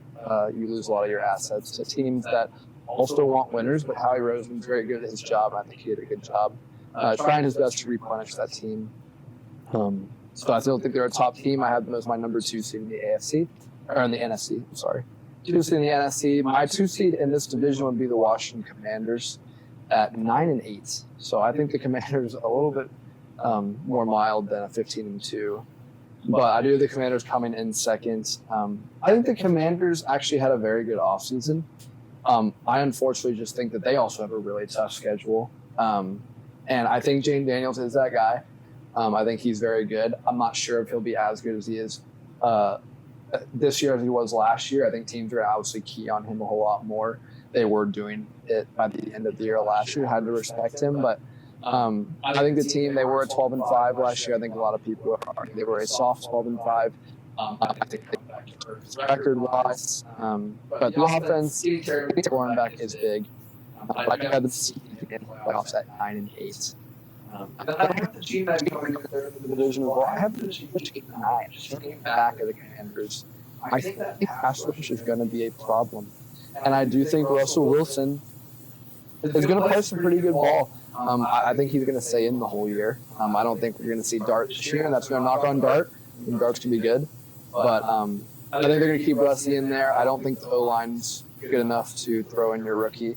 And if they actually do find some mojo, I think you just keep Russell and you keep going. But love the vibe for that team, fun team. That's a fun NFC team I'll be rooting for.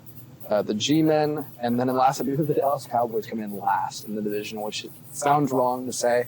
The team did add some talent in the offseason. If they lose Micah Parsons, that kind of, just gets rid of any of that talent that they added. But you have guys like Zach Martin retire, you lose Marcus Lawrence, Jordan Lewis, and Rico Dowdle, just guys that, you just taken away from your team. And, you add a GP, who I love GP, and I think that actually does elevate their aerial attack a whole lot more. I think I could see Dak have a great year this year, stats-wise, and I love the Tyler Booker pick. Love the Donovan Ezra pick. That's actually, spoiler, my pick for the Defensive Rookie of the Year. That's a bold pick. But I think if Parsons leaves, it's all him. And I think he had an awesome camp, has all the tools. But the Cowboys finished 7-10 in my projection, coming in last. Too much drama with that, and I can see them regressing, and then they're going to be really interviewing Jerry Jones to see how that's going to go on in Jerry world for the foreseeable future. Super similar here. I think we all, actually I'll save that. I got the Eagles in first. I don't think it's a hot take. I don't have them going 15-2, but I do have them going 14-3. Yeah. There's no reason.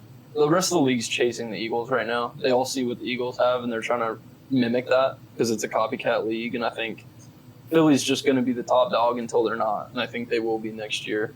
They lost Slay, they lost Milton Williams, they lost a few other pieces, but the core is there, like you said. The talent is just so overwhelming. Mm-hmm. They're well coached, good team, 14-3, not much to say there. In second, I got the Commanders. I'm a little bit higher, not than you, but than you on the Commanders. Yeah, but I don't think there's much to say about Jaden Daniels that hasn't been said. The guy played an MVP caliber season last year. They bring in Tunsil, franchise left tackle. I think they just got better in the offseason. I think a sophomore slump isn't out of the question, but I think he will overcome that, and I think they'll go 11-6. After that, we got the G-Men. G-Men going 9-8. Wow, winning record for the G-Men. I don't know if it's purely vibes just because of the quarterback room, but like P said, I think that defense is just going to be a problem for everybody. But yeah, I think the vibes around that Giants team are just too high right now. And I think a winning season is literally like winning a Super Bowl for them right now, just because they've been so bad for so long. They have. And I think with Dart, you have so much hope. You're young. The O-line's got pieces. Andrew Thomas is one of the best tackles in football when he's healthy. So I do have them getting a winning record. And then I think we might have all had the Cowboys going 7-10. Pretty surprised. They have talent. The offense could be okay, but the drama, man, it's just too much to overcome there in a tough division. And especially if Parsons leaves. This team's cooked. So I'm not going to spend too much time on the Cowboys. They're just in trouble. So, yeah. Well, going on to the NFC North, that is a gritty division. Matt, kick us off. I have a tie for first with the Vikings taking the tiebreaker. But good for the Vikings. Yeah, Vikings go 11-6. I think we have so many weapons. I won't go too deep for the Vikings, so you guys know how I feel about it. Green Bay 11-6. Josh Jacobs, Jordan Love. What? No Lions. Well, you'll see about the Lions. But, yeah, I like Green Bay a lot. I think that they're going to overtake Detroit. Detroit loses Ben Johnson. Their offense is definitely going to suffer play calling wise, but they still have Jahmyr Gibbs in Montgomery. We'll see how I don't know who their new OC is, but his name the guy. Interim. Yeah. So I don't know how that'll change their offense up. Is this a Ben Johnson guy? Yeah, I'm sure. So I think Okay, it's so a similar the similar offense. We'll see how he does. But I saw Detroit going 9-8, so still not like a horrible season, but they just they're like my first team out actually at 8. Then I have Chicago at 6-11. I'm not a believer. I just think the lights are too bright for Caleb. So to be Ben honest. Johnson brings Detroit down because he's not there, then he goes to But they don't have the talent. I guess. So it's an improvement. I mean, I don't know what they were. What were they last year? They were 5-12. Yeah. So you wouldn't want. I mean, one more game. I don't see Caleb. I mean, I think it's too much for him, to be honest. Even I think he's in a great situation. I just don't think it's enough. So I can just see No that. shortage of hot takes. I can just see that like clip of him saying, "Was that guy before like a Caleb mix or something with like Kendrick Lamar or something?" Oh well. I'll go ahead and I'll knock out my NFC North. So I do have the Packers winning this division, and this is pre-Micah Parsons news as well. And I think the Packers they're going to do it marginally. It's not like they're going to be the runaway favorites. And they have an opportunity to seize that division. I don't think they have a clear advantage. Like I said, we'll see if Jordan Love can elevate that team. But I think adding Matthew Golden that wide is a big-time add. If he becomes their number one guy, that really does make this team a contender out wide. But, I mean, that's calling upon a lot of a rookie. But they honestly keep a very similar team as they did last year. Which was a really good team. So I think there's something to say about, keeping a really good team together in a division that has had a lot of turnarounds. They're the team that kind of stayed consistent. So I think this squad is going to be a solid squad. I don't think they're already contenders to win. I do think they're going to win that division. That's my preseason. We'll see if Jordan Love is the it guy. I'm not sure that he is. It's like I have the Minnesota Vikings at 10-7. I do think J.J. McCarthy's going to have a good year, and I think that he's going to show that he belongs, I'd say, in the NFL as a guy that's going to be respected. I think he is a winner. We'll see if he is a downgrade from Darnold. That's yet to be seen, but I think that Minnesota team's going to be pretty good. They are a wild card to me, that team. They are a team that could, go a lot lower because their quarterback play is not good and he's not able to win big games, or it could be a team that's elevated by a young quarterback that's better than Sam Darnold. We'll see what KOC does with him. And third, I had the Lions with the same record at 10-7. I still do like the Lions. I think it's a tough division. I think they are going to have to adjust with the coaching change, but I do think this team is still a playoff team. They are not a contender in my mind. I don't know if Jared Goff is going to be as good as he was last year. I think they keep a lot of their pieces in place. I think they lost a few guys on the O-line, which kind of stinks. And then they cut Dan Skipper today, which I was kind of surprised by that. I thought he was going to start for them last time I checked. But you add Tate Ratledge, so apparently he's had a really good offseason. But you lose Kevin Ziegler and Frank Ragnow, and now Dan Skipper as well, who were all starting last year. O-line might not be as good as it usually is, and we'll see if the Ben Johnson effect is real. But kind of a tough offseason, I'd say, for a team as well as far as leadership. I still think they're going to make the playoffs this year, and they're still a team to respect, and it's still a team with a lot of juice. And then I do have the Bears bringing up the rear, but I have 8-9. I do think they're going to win some games, some tough ones. It's just going to be a division that's very, very competitive, and I think any team can win at any time against each other. Kind of giving the vibes of like an AFC North, I'd say, of the past, where a lot of those teams, can just beat each other any given week. But I do have the Bears bringing in the rear, but like I said earlier, big wild card team to me, where they could be very, very good if Caleb Williams and Ben Johnson elevate with all the new pieces, or they're a team that may not click right away, and then they're going to have some struggling with not a lot of leeway in a division that is going to be very good. And I have 3 playoff teams in that division.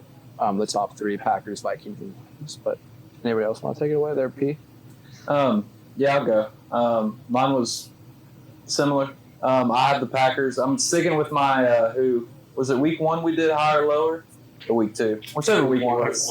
My higher was the Packers, and my lower was the Bears. So Bears going 4th, Packers going 1st. I don't know. I mean, you hit the nail on the head with everything you said about the Packers, and I've talked about it too.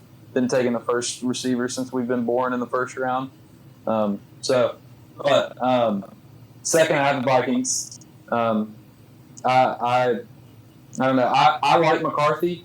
It's just they're one of those swing teams that if McCarthy doesn't play good, it could be bad for him. And then third, I've got the Lions. The only team I haven't said yet. So Lions. They lost Ben Johnson, but I don't think that it's going to be close. The top 3 teams are going to be very, very close to each other. I don't think they're going to have that far of a fall off, but I do think the Packers and the Vikings are going to overtake them. So, Very nice. What you got? Shaking your head the entire time. My NFC North could probably not be any more different from you guys. I don't know where the Detroit Lions disrespect came from. I think we forgot that this team is still dominant. Yeah, they lost a couple pieces, but they're getting Aiden Hutchinson back, who was probably going to be the defensive player of the year before he got hurt. Mm-hmm. He had 4 sacks in 1 game. It's true. The guy's an absolute monster. I still think the division runs through Detroit. I mean, they have all the pieces in the world. Goff's playing great football. They do lose Ben. It's going to be an adjustment. I think whoever fills in is literally just going to be like, here's Ben's play sheet. Here's how he called it. Let's run. Yeah. Jahmyr Gibbs, I think, could be the running back 1. Overall, he might lead the league in rushing. Demo might take a step back, but that's fine because I think Jahmyr can handle that. So I do have them going 12-5 and winning the division, which is still a step back from last year where they were 14-3, I believe. Yeah. But I think they'll win the division. In second, I've got Green Bay at 10-7. The team's got so many weapons, and I think you could say that of a lot of teams in this division, but I think Jordan Love is a really good player, and I think adding Matthew Golden in the first round, I mean, we know the Packers haven't picked a wide receiver in the first round in however long, so they obviously believe in him. They've got talent. Defense is always good. They're well coached. They play well. So I think 10-7 is fair for them. After that, we've got Minnesota and Chicago tied at 9-8. With the tiebreaker going to the Chicago Bears. Wow. Wow. I still think both of these teams are good. Don't get me wrong. Like, I think easily both of them could make the playoffs. However, I'd be lying if I said that I didn't think that J.J. McCarthy is the 4th best quarterback in this division right now. And with that being said, I can't justify putting Minnesota over any of these teams because I do think Caleb's going to take a step forward. He has too much talent around him and too good of a coach not to. So for that reason, I have the Bears going 9-8 and in third in the division, and then Minnesota floating right there. So I think it's going to be a competitive division. Yeah, the AFC North did it 2 years ago. I mean, I think this division's probably better than that one. Yeah. So overall, I would agree with the Lions. Get real there, and that fair points that the Lions. and Isaac to Slav. But it's not by that many games. Like at least on mine, like I have them going 9-8, which is still a winning record. I think the division is that good to where like there's going to be swing games where like any of these teams can win, and like Green Bay and Minnesota have the same record. So Yeah. I mean, and like what's to say that Detroit doesn't drop a game to Green Bay and Minnesota, and that's the difference. So I think it's going to be close all year. yeah, it'll be close. Yeah. All right, let's go to a NFC South that I don't think is going to be as competitive, but we'll see. What do you guys think there? JP, why don't you lead us off? I mean, I don't think it's going to be very competitive. I will say that I'm going to go with the Buccaneers to win this division. I just love the Big Show narrative. I mean, it obviously depends on the receivers are a little banged up. They're gonna have to get them right. But I don't know. I'm going with the Buccaneers. I'm gonna have the Falcons coming in second. Although I don't know how I feel about Michael Penix yet. I do think they're gonna come in second because the Panthers, I also don't think are very good. I've never been a Bryce Young guy. He was on the Bama team that Tennessee beat in 22. I don't know. I've never been a Bryce Young guy. I don't believe in him. And the Panthers are just they're spiraling downward, in my opinion. I don't like them. But bringing up the rear is the New Orleans Saints. We've talked about them they're probably one of the teams we've talked about the most on the pod. They're a dumpster fire. So that's my South. What you got there, Matt? I've got Tampa Bay, just like you, 9-8. They are my 4 seed. So, yeah. Just grit and buy division victories on Matt's Script. Yeah, does anyone win games except for the Commanders?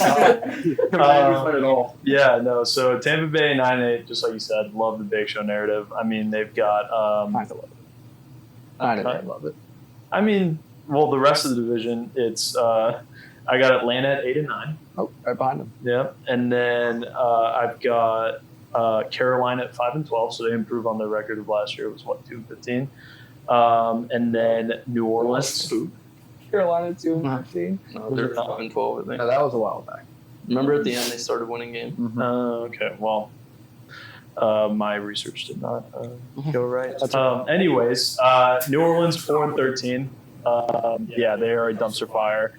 Tampa Bay is fun, exciting. I think they're the clear contenders in that division to win it. And then Atlanta has definitely gotten better. I like Penix a lot. I think that whole mess up with Kirk was a big blunder by the front office.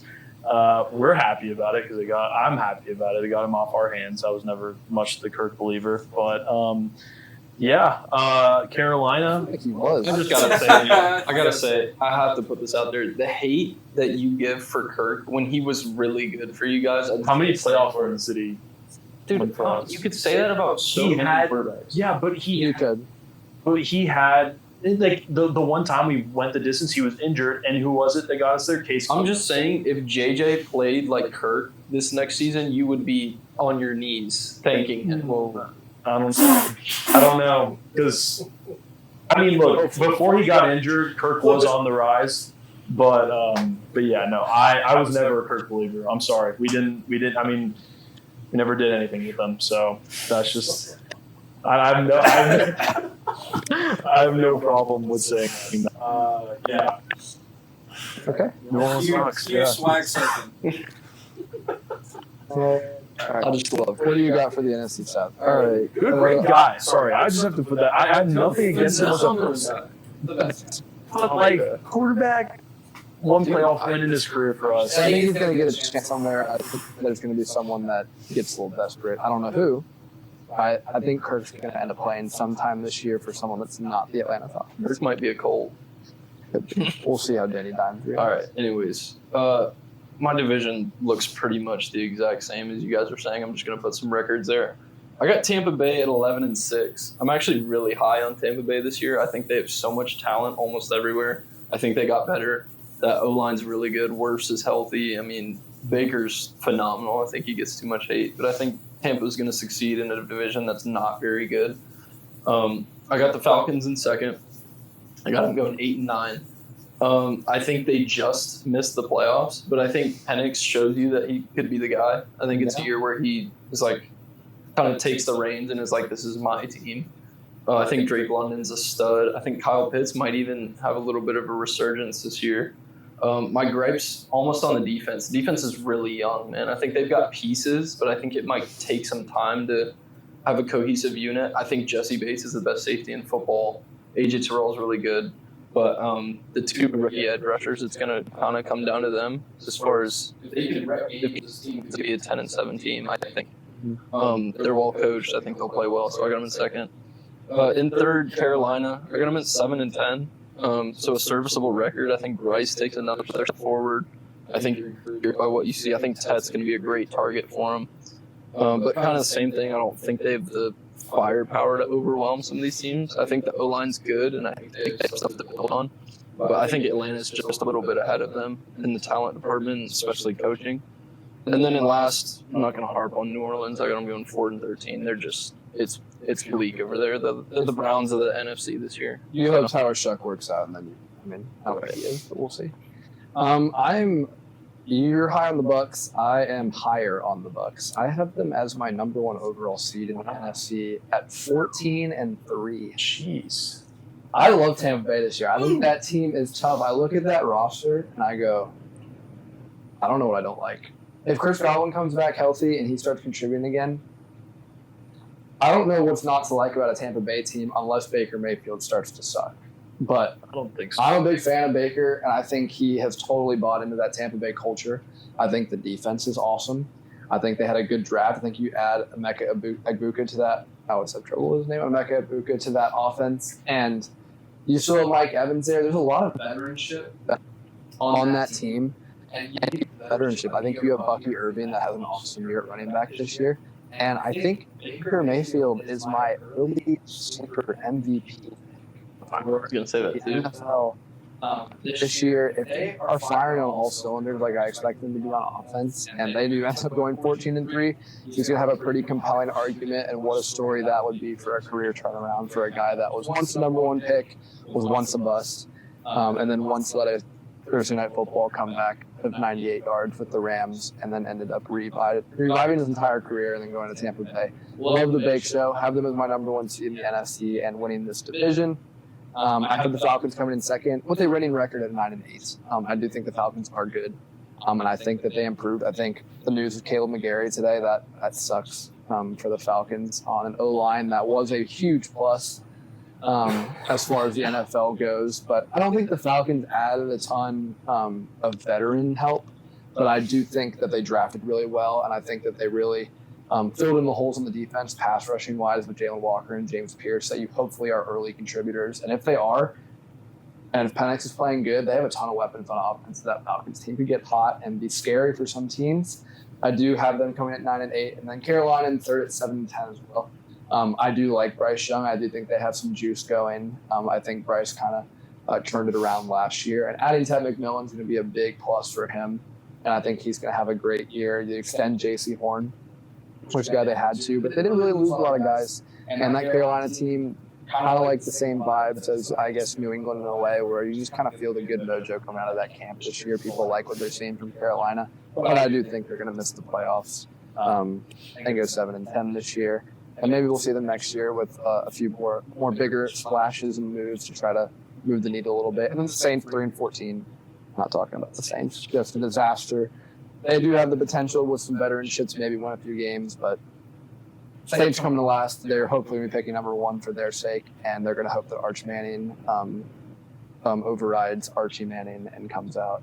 Or they'll go with the Nussmeier and stay with the guy in the state. But I mean, the quarterback room, they're starting Spencer Rattler. I don't really need to speak much on that. They come in last, and let's move on to the NFC West. Matt, what you got for the NFC West? NFC. Wait to see what you say. I have the Rams at 12-5. Okay. Yeah, I like McVay. I mean Stafford could see regression, but I mean I don't see it happening.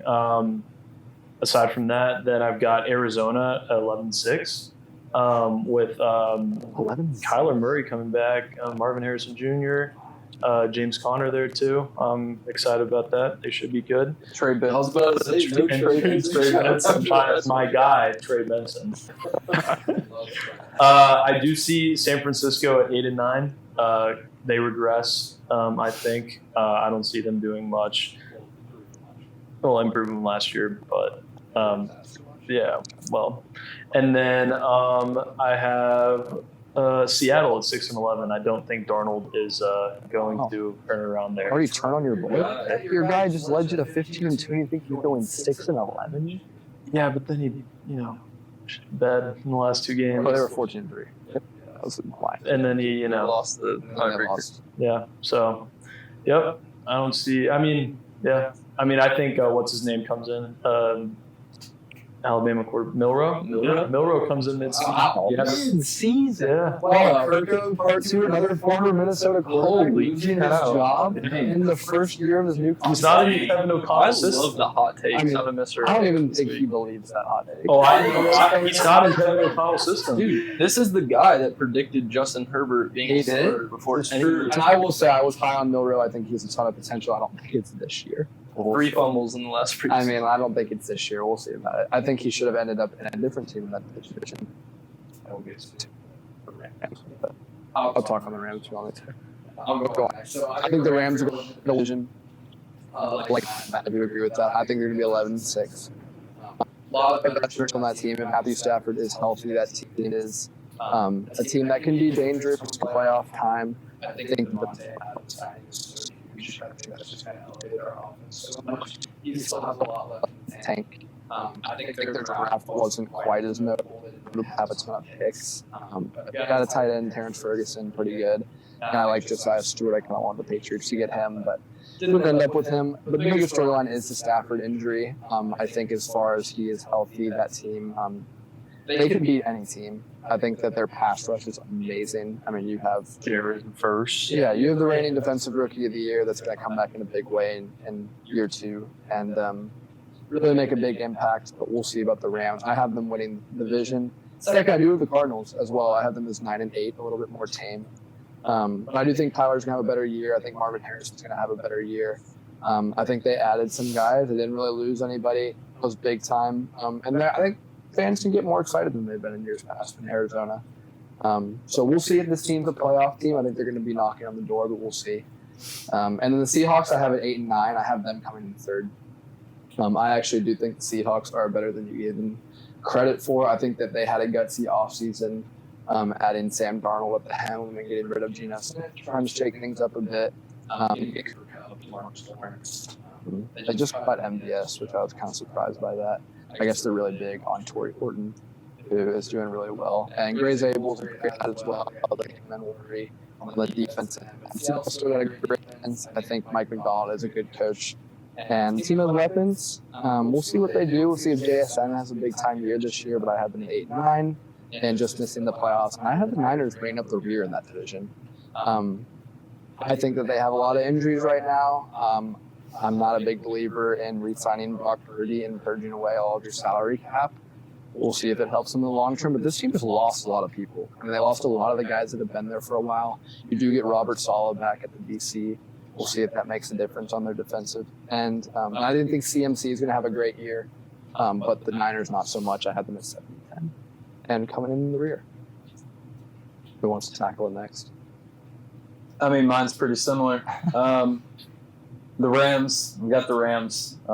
Depending on what clone we get of Stafford, you know what I'm saying? Might be dead. Yeah, I don't know. No, but it'll be. I think it'll be the Rams. The Cardinals, I think, are going to come in second. I would think that Marvin Harrison Jr. is going to break out this year. I think he is he's a fantasy demon in the making for this year. But I'm spoiler for who he's picking. I've got the Seahawks and 49ers as the bottom two in that division. I agree. I think the Seahawks are a little bit better than. If Milroe comes in this year, I will be shocked. Yeah, I'll eat my But I mean, it'd be cool to watch him go in. But and the 49ers, like you said, there's just too much going on around them. There's too much money talk, and there's too much drama. So I feel like they've kind of lost their identity in a way. Yeah. What you got? Mine's really similar. I got the Rams at 10-7, winning the division. Not going to spend too much time on them, but I think Devontae Adams' ad is absolutely huge, like you were saying. As long as Stafford's healthy, I think this team will probably win the division. But I will say, I think the most variance could be in this division because I think all these teams have a path to being good. No doubt. And second, I actually have the Niners going 9-8. I think they're a veteran team, and I think they all kind of understand this is kind of their last ride with their core. And I think as long as they avoid major injury, like CMC going down last year, it was like the beginning. I think exactly. I think if this team can stay healthy, completely agreed. I think Ricky P is going to be good for them. I think if they get Ayuk back in any reasonable time, I think they have weapons. The O-line's good. The defense with Saleh coming back, I think they'll be good enough to come in second in this division and maybe sneak in the playoffs. I think Purdy's going to have a comeback year and prove why he needed that money. And then in third, I have the Arizona Cardinals right behind them at 8-9. Kind of like what you were saying, JP. I think Marvin's going to be a beast this year. I mean, I think there's a lot to be excited about over there. I actually do think Trey Benson's going to get meaningful carries, and I think he'll be good. I think Gannon's actually a sneaky, really good coach, and a guy that could maybe creep into Coach of the Year talks if this team overachieves. But yeah, I'm kind of just excited to watch the Cardinals. I think Paris Johnson's really good left tackle. I think they nailed the draft with Walter Nolan and Will Johnson, so I'm excited to watch them. And then coming up in last, I got the Seahawks at 7-10, and it's not because I think the Seahawks are going to be bad. I think they're almost in kind of like a Raiders scenario where the other teams are just a little bit better. Fair. I think Cooper Kupp is actually going to have like a pretty notable regression this year. JSN is going to get all the slot snaps, and I don't think Cooper Kupp is good enough at this stage in his career to go outside and be really good. So I just don't really see a path for him to have a meaningful role there. I mean, I know he's going to get targets, but Could get double slots. that's kind of why. And I think the defense is going to be good because I think McDonald's is a really good defensive coach, but I just don't see them as a better team than any of the other ones. Fair. So I got them in last. All right, well, it's time to get to the NFL playoffs. We are going to name our 7 teams that we think are going to make the offs, and we'll see what they do in our playoffs. We'll see if there's some upsets. I kind of want to hear yours first. I just can't wait. You want to hear? I Okay. can't wait. What do you Let's think? go. On both sides? I want to AFC top first. 7 seeds. I want to start with the AFC. Yeah. Okay. Let's get back to the AFC. All right.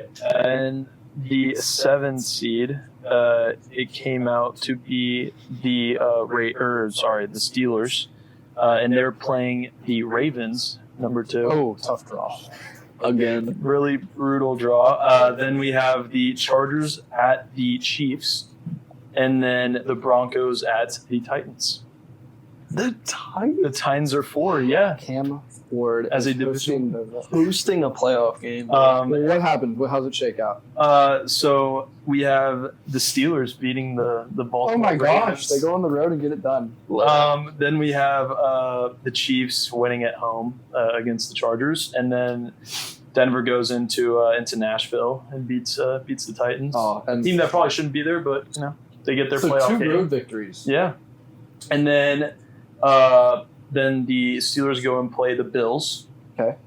And they lose to the Bills on the road. That's a tough draw. Yeah, they kind of dominate us, so I can't argue that one. The Broncos go and play the Chiefs. They beat the Chiefs. Wow. In Arrowhead. Wow. And then the AFC Championship is the Broncos at the Bills. Bills win. They're in the Super Bowl. Bills going to the bowl. Okay, that's his AFC. AFC. Let's go. You want Matt to go to the NFC? Let's finish the AFC. Let's all do our AFC. Okay, so my AFC Ravens get the first round bye. They're number 1 overall seed. We have Bills, Fins. Fins? Yeah. 2-7. 3-6 is Chiefs, Broncos. Okay. And then 4-5 is the Texans and the Steelers as the 5. Okay. And then, from there, I'll go ahead and say I've got the Ravens going to the Super Bowl. So they will be the AFC champs. I don't really have any upsets.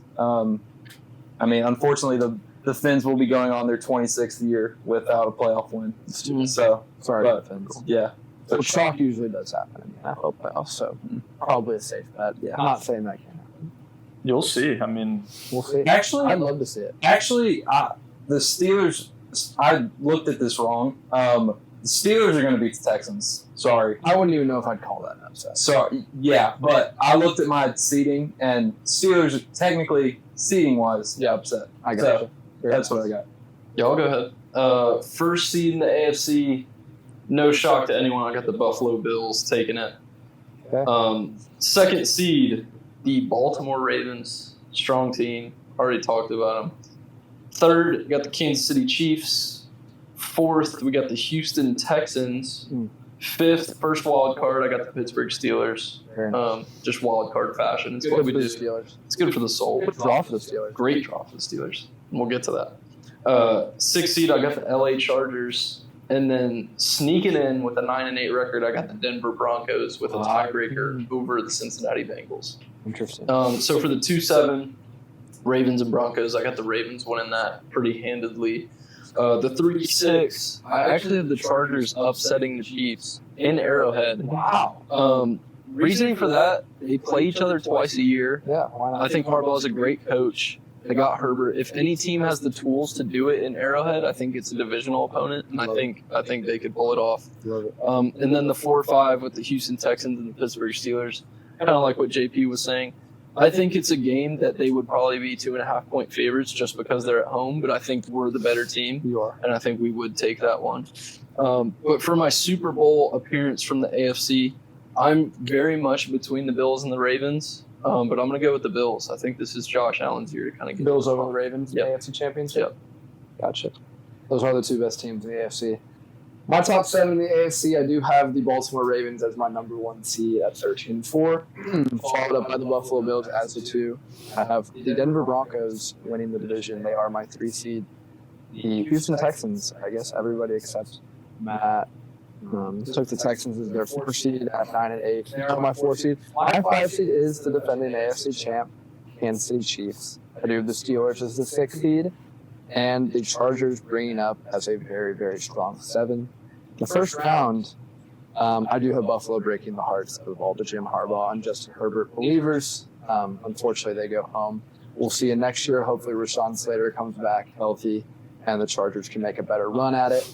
I do have the Pittsburgh Steelers going into Denver at Mile High and upsetting my beloved Bo Nix-led Broncos that just can't get it done, unfortunately, at home. The lights were a little too bright once it got down to the nitty-gritty, and Aaron Rodgers and company going and break the hearts of them. And then I have Kansas City going in and handily defeating those Houston Texans on the road. Really good draw for the defending champs. Before I get to my next round, Patriots first team left out at 9 and 8, just an absolute tragedy as the 8th seed, but we'll be back next year and we'll see the Patriots in the playoffs. Bless you. In the next round, I have Kansas City going into Baltimore and breaking the hearts of Lamar Jackson and company once again. Cannot get it done. That fan base would be in shame. I mean, it just stinks. But Kansas City goes in there, one last ride with Travis Kelce there. And that team goes in and breaks the hearts of all the Baltimore fans that said, this is the year. Unfortunately, it's not. And then I do have Buffalo, unfortunately, beating your Pittsburgh Steelers. So both of the AFC North teams, the road ends there. So that brings us to, yet again, another Buffalo and Kansas City matchup. Can Josh Allen get over the hump?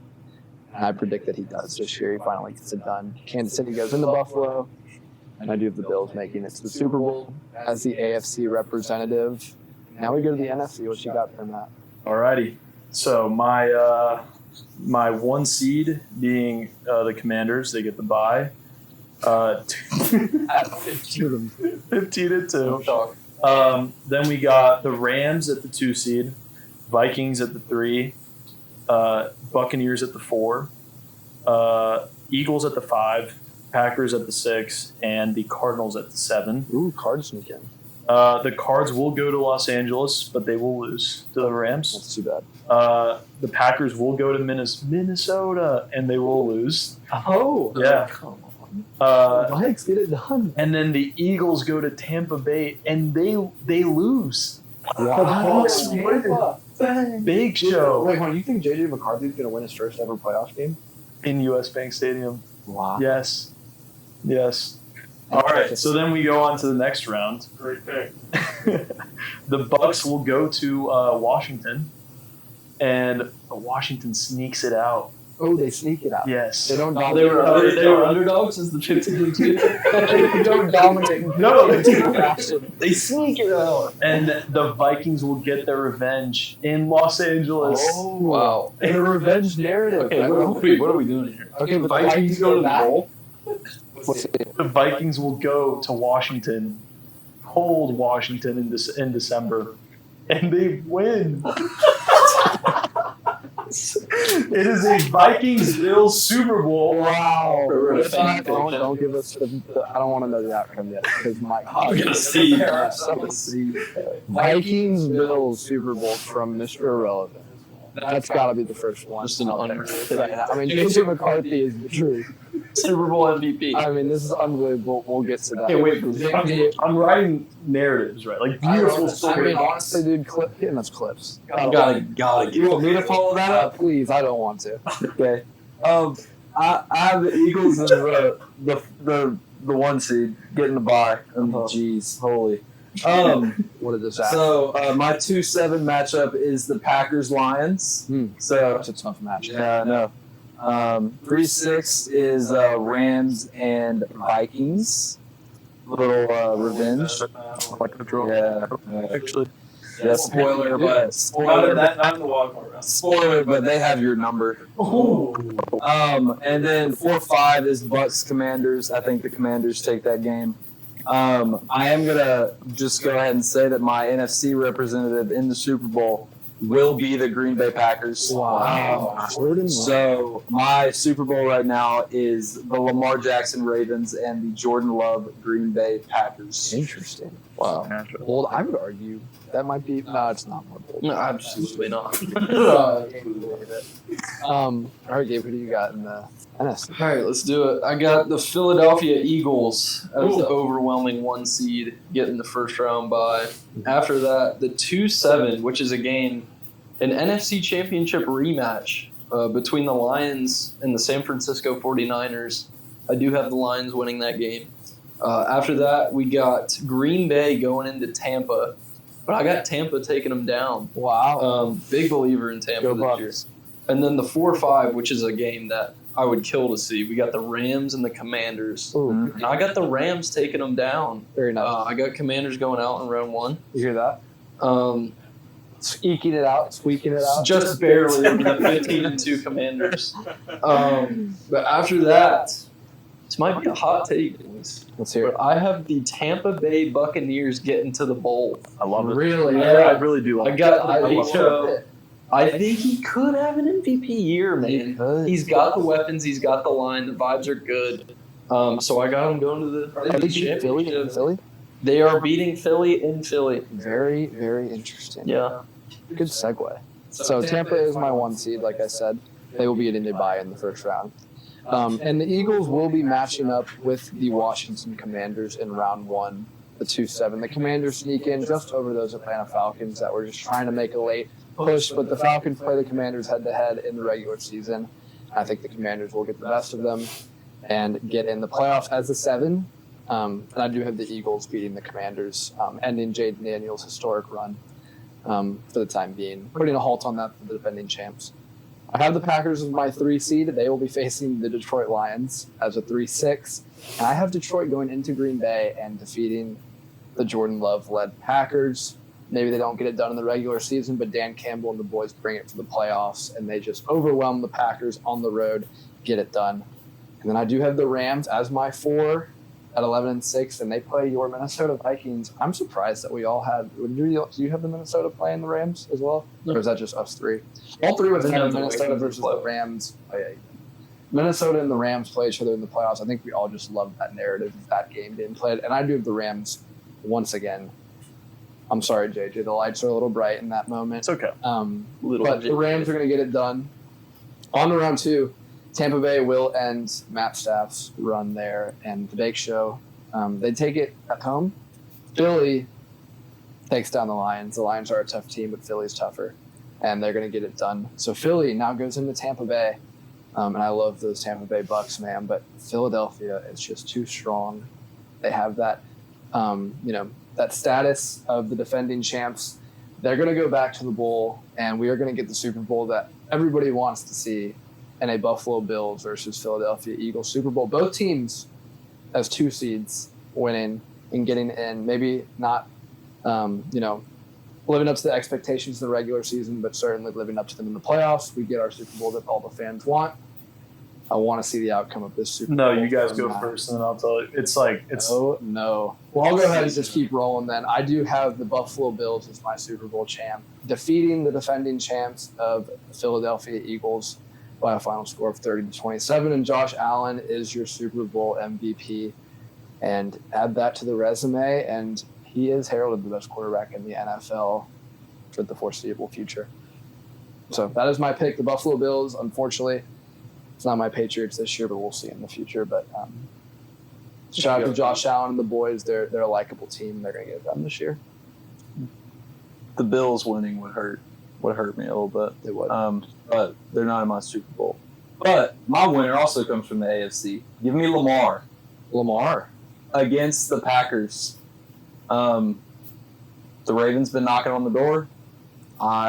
They've been my favorite to win since the end of last season. I've got the Ravens.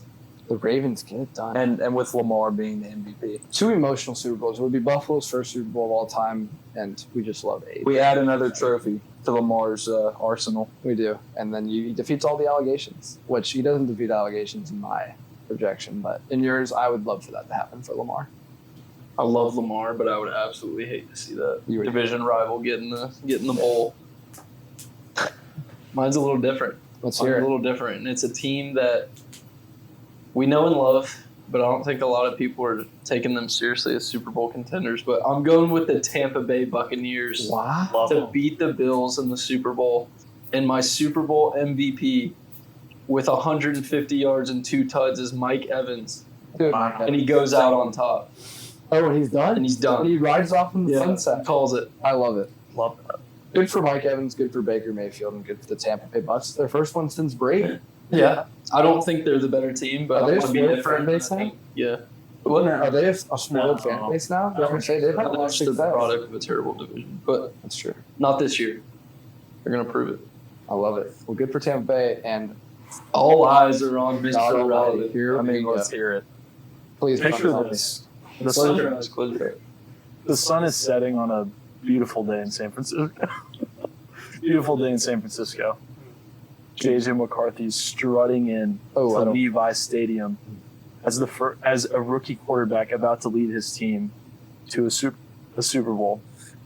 Josh Allen comes in. The Bills squad comes in. They've finally gotten over that AFC Championship hump. But at the end of the game, finally winning a Super Bowl, it's the Minnesota Vikings. Minnesota. And they all laugh, but it would be poetry. Kevin O'Connell holding that trophy with McCarthy at his side. Jettas, the number 1 receiver in the league. Jordan Addison clearing his charges. It would, Bro, that haters would have a field day at our comments. I mean, it's going cow. to be beautiful. Is it? I see the vision now. I mean, the uniform matchup, the big plays. I mean, it comes down to the wire. And for the first time ever, the Vikings actually make a field goal to win a game. Wow. Will Reichard, Super Bowl MVP? Will the thrill Reichard will be that guy? We'll finally complete the mission. Don't tell me JJ McCarthy What a is your story, Super Bowl man. MVP. No, I would if it comes down if it came down to me, Will Reichard would make that field goal and he would be Super Bowl MVP for that reason. Because the Vikings always find a way to miss a field goal in an important situation. He's not like a kicker's just not winning the MVP. I would give it to I him. think we need a moment of silence for just for that unreal thing. Okay, moment over. I'm not taking that serious. It's insane. Well, we can go into our next segment. Let's get out of that. I mean, that was a beautiful world. No, don't say let's get out because I would love to stay. You had me for a minute. I was really envisioning Levi Stadium, and then you said JJ McCarthy starting out, and I just couldn't take it serious. I mean, it's just unbelievable. I mean, But that's a wrap on the predictions from the Day 3 guys and Mr. Relevant bringing us many, many hot takes on that. So we will get into our last few segments before we wrap up this pod and start gearing towards week 1 of NFL football. But first, we gear towards week 1 of real college football, and we have 3 games that we're going to pick for our first official Who's the Betta of the week. We're making some official picks. So we will see in this segment who in fact is Betta this year. And we have 3 top 10 matchups to choose from this week. Number 6, Notre Dame plays at number 10, Miami. Throwing up the U. Also, number 9, LSU, who will play at number 4, Clemson. Another heavy-hitting matchup. And the biggest one of them all, with big noon kickoff, number 1, Texas goes in. Faces number 3, Ohio State, the defending champs. Crazy that they don't start the season at number 1. I think all defending champs should start at number 1. But we'll go ahead and we're going to pick those games for you. And JP, would you like to start us off in our first ever Betta segment? Yeah, I'll start us off. I mean, Notre Dame's, was it 0-6 visiting Miami? Mm-hmm.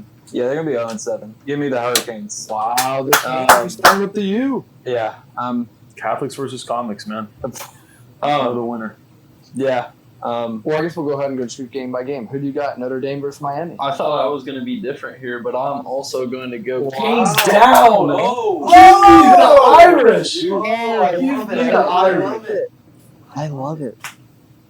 Well, I'm also agreeing with him. I'm going with the Notre Dame Irish as well. Notre Dame has a lot of watchers who do not believe in Carson Beck. I just did that. Who's down? For me as well. I have Notre Dame going on the road, getting a big win. I believe in Marcus Freeman, and the boys are going to get it done. Like JP asked about that stat. They were 0-6 coming to Miami. I shouldn't even have to say it, but Notre Dame chokes. Oh, big time. We saw that. Championships. What? They were in the championship. And they lost. And they also lost to Northern Illinois. I think. Well, they lost to Northern They Illinois. overachieved. They did. They lost to Northern Illinois. And look, I think Miami plays spoiler here. I mean, the value's there at plus 110. But you might as well take it.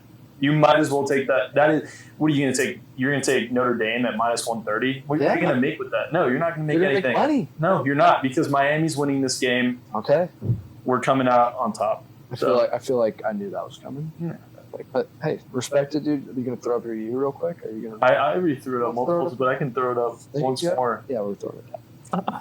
JP, I love you for riding with me on that. So we have 2v2 on that one. We'll see who's the better on that end. But next matchup, number 9 LSU, Nuss, Meyer trained. Wearing number 18, Amir heralded. That's a big deal. Apparently, it's NFL scouts. He goes into number 4 Clemson to take on Cade Klubnik and the boys.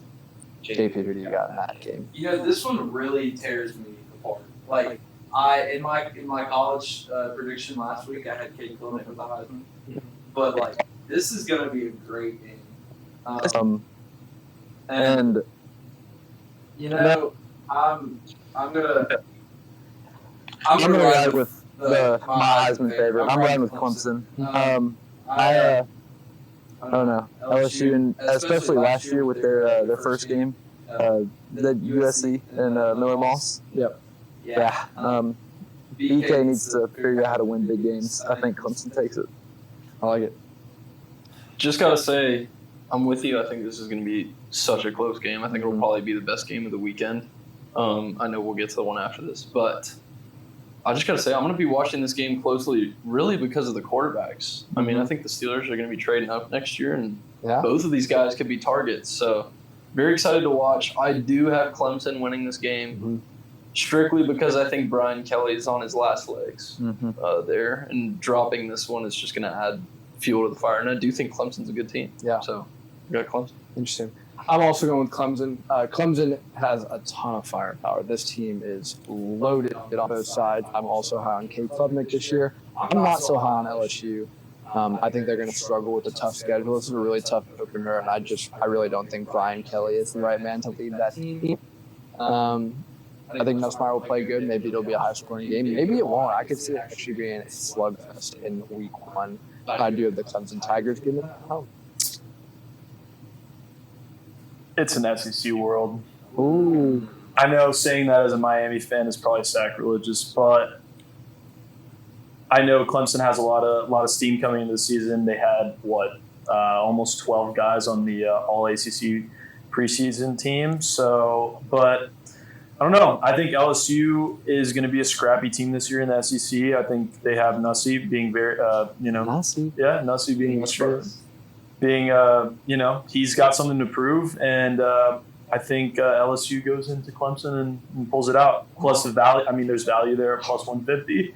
This is the benefit. So I got the lines pulled up. Like you got to take this. I mean, imagine Clemson falling to 0-1 after week 1 and having to battle back the whole season. It would be LSU playing spoiler here. I like it. Okay, we'll see if Matt's the Betta there. He's going with a contrarian pick, with an opportunity to take the lead on the boys, being the contrarian there. So credit to you. That's a bold pick, I think. I mean, so this FBI prediction has them only winning by 0 points. Oh, so that would be a close game. It's going to be a close game. So within less than a point. Within less than a point. Weekend. Yeah. Do you have something you want to add? Well, yeah. I mean, by less than a point, you might as well take the value on LSU plus 1. So tie. Let's go to the big noon. Let's go to the big noon. Who you got in the big noon there, P? You know, this game's interesting. 2 new quarterbacks. I'm going to take Texas. They are the underdogs. I think they're the first number one seed, or the first number one team to be an underdog in their opening game since like 1978 or something like that. But it's just because it's in the horseshoe in Columbus. But I'm gonna take Arch.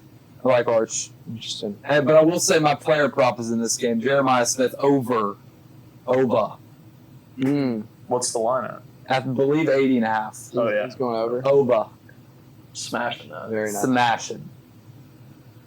Oh, every fiber in my being wants to pick Texas just as a Penn State fan because we need them to not win this game. But this just screams a game that I think we crowned Texas too early. And kind of like what you said, I think we're kind of playing Ohio State off as a team that was a has-been. Yeah.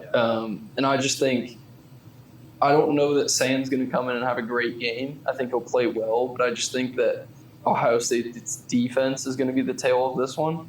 I think we crowned Arch too early too. I mean, the guy hasn't really proven anything. I know he's Arch Manning. I get it.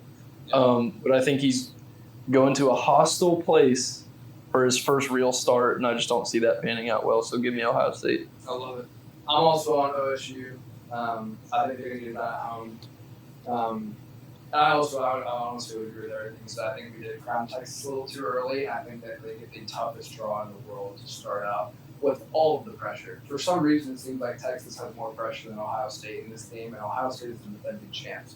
So I think people are almost making OSU the underdog in their minds, and I think that's crazy. Yes, they had to replace a lot of guys, but yes, they have a lot of guys that they're bringing back. I mean, that's a factory now. And I think they get it done. I think they're getting disrespected as being not the number one seed, and I think that they reclaim that title after week one. So I'm going with OSU, the defending champs. Stay rolling, and Texas starts 0-1. All right. Texas. That's who I'm going with. They're plus 110. I like them a lot. I like Arch a lot. I think that Arch going into the horseshoe and winning this game would feed families. I mean, never bet against them. I mean, with this bet, yeah, it's good value. Like I said on my other ones, You take all underdog? I took all underdogs. Yeah, that's what I was going to say. And never bet against a Manningham. That's a good thing to go. A good thing to go by. So. 2-2 on that one as well. Mm-hmm. Interesting. Well, that's our first Betta segment of the week. We don't really have enough games to do every week and all that stuff. So I think we start out with the NFL next week. Yeah, absolutely. But I think that brings us to our. Can I do against the spread real quick? Oh, yeah, I have one that like could lose so early and put me down. But USF +6 or +5.5 against Boise State. Ooh. Give me South Florida. Okay. The Russian, right? Correct. The Russian. They have a Russian head coach. Alex his name. Stolish? Mm-hmm. He's Russian? Yeah, he is. Oh, he was Tennessee's OC like 2 years ago. I know who's Communist, yeah. Oh, Yeah. Well, we played them last year, and I got the whole, so. That is ball knowledge. Speaking of ball knowledge. let's go. It's that time, ladies and gentlemen. I will say that I don't know if y'all did, but I didn't tell them my question. Okay. So we're all hearing this for the first time. All right. So reminder, you're 5-1 in this segment and 5-1 in the day 3 player. Could be over for me. So I'm gonna go ahead and, if that's okay with y'all, ask my does Mr. Irrelevant know ball question of the day? Trivia question. Please get him. Get him. Who was the quarterback for the greatest show on turf? Troy Aikman. Is that your final answer? Wait. Oh my god. Nah. Yeah, it is a question.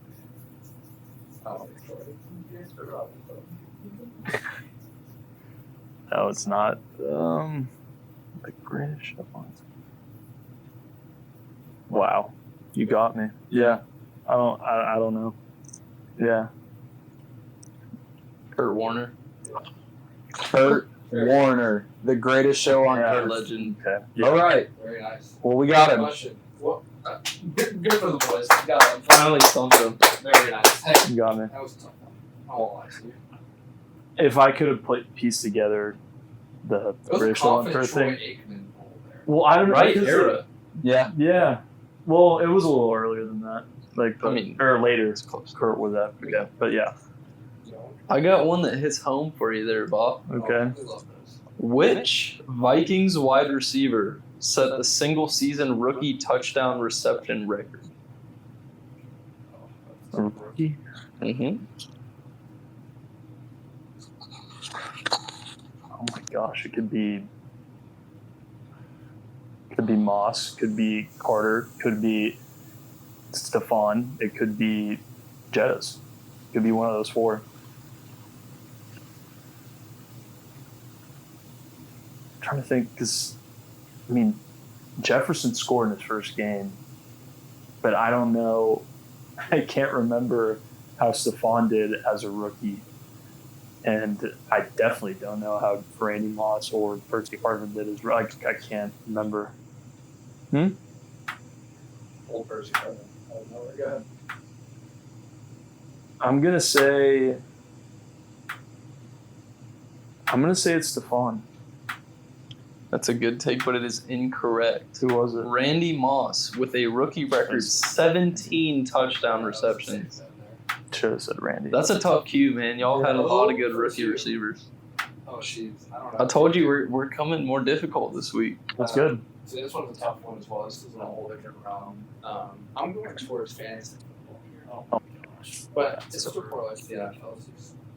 So in 2016, there was a whole different crop of running backs who ran the NFL. Okay. So who led the running backs in fantasy football points for that year? Who played for the Arizona Cardinals? I know it.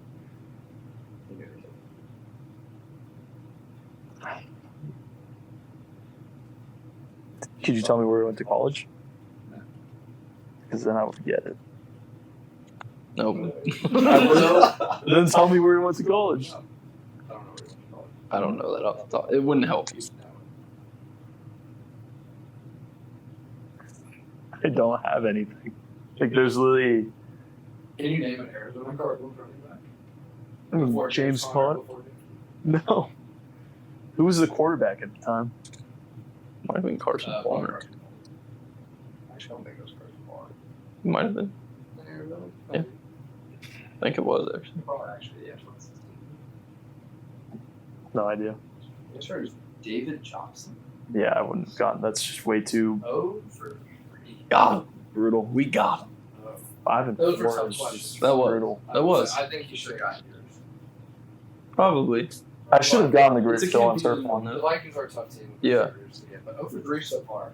We got him. We'll see if you know, or we'll see if you can get the redemption out for it. Is this guy a day 3 guy or not? True or false? You can go ahead. Or you want me to go ahead? I'll go ahead and go first. Okay. So the question is this guy a day 3 guy or not? Was he picked in rounds 4 through 7 of the NFL draft? When he was drafted or not? I present to you Dak Prescott. Was he a day 3 guy or was he not? Went to Mississippi State, so no, he wasn't a day 3 guy. Yeah, that's my final answer.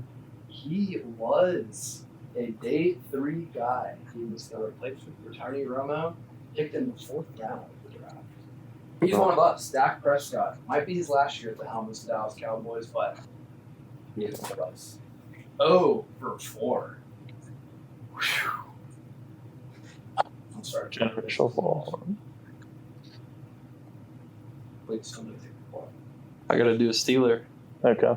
Was Antonio Brown the day 3 guy? Central Michigan. Oh.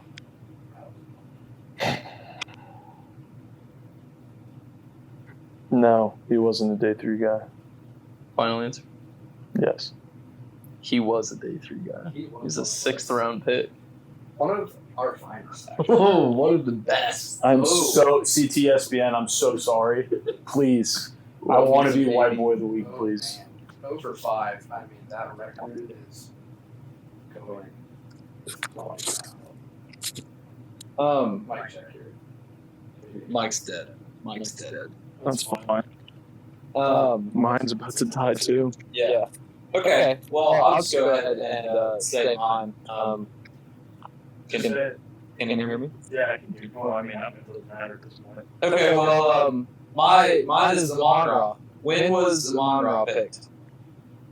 Or if you did regardless. He was a day 3 guy. Yes. Is that your Yeah, final? that's my final answer. He was a day 3. It was. 1 in 5. Gosh. 1 for 5 for Mr. Relevant this week in the third ever is Mr. Relevant of Baltimore of the week. What does that bring your total to, my friend? That brings it to. A total of 11 and 7 now. With the low and or questions, he goes down to a 5 and 4 with the day 3 guy of the week. Or is this guy a day 3 guy? He goes to 6 and 3. So we're trickling down to 500, which is where we kind of expected to be. But that's a wrap on episode 3 of the day 3 guys. What an episode! What a long episode! It was a long If you're one, still yeah. here with us, I mean, if You're you're a talking beast. louder because you are a beast, and my mic might be dead. I'm not quite sure. But the boys, I got one final thing. To that one Lions fan in the comments saying I'm always piping in about the Vikings. Yeah, of course I would weasel my Vikings take into a football podcast. So if you want to keep running it on the comments, you're gonna find out, buddy. Yeah, Lions. we may or may not condone whatever Mr. Relevant's going to do to that line. When he gets older. You better hope I don't meet him. But we appreciate our haters just as much as our supporters. And we will be back for episode 4 of the day 3 guys. We'll be going over week 1 of college football. We'll give our final thoughts on the NFL going into week 1. And we'll be talking all of the week 1 matchups and picks with NFL football being back. The next time you guys watch our next episode, NFL football will have been played. It will have officially been back. We will be watching Thursday Night Football. It'll be the official start of the NFL. Betta segment. We'll be dropping some picks. We'll be dropping some more takes, and we'll always see if Mr. Relevant is a ball knower or not. But that's been the day 3 guys. Thank you guys for watching. And like, subscribe, show us love on the socials, and we appreciate you guys. That's it for today.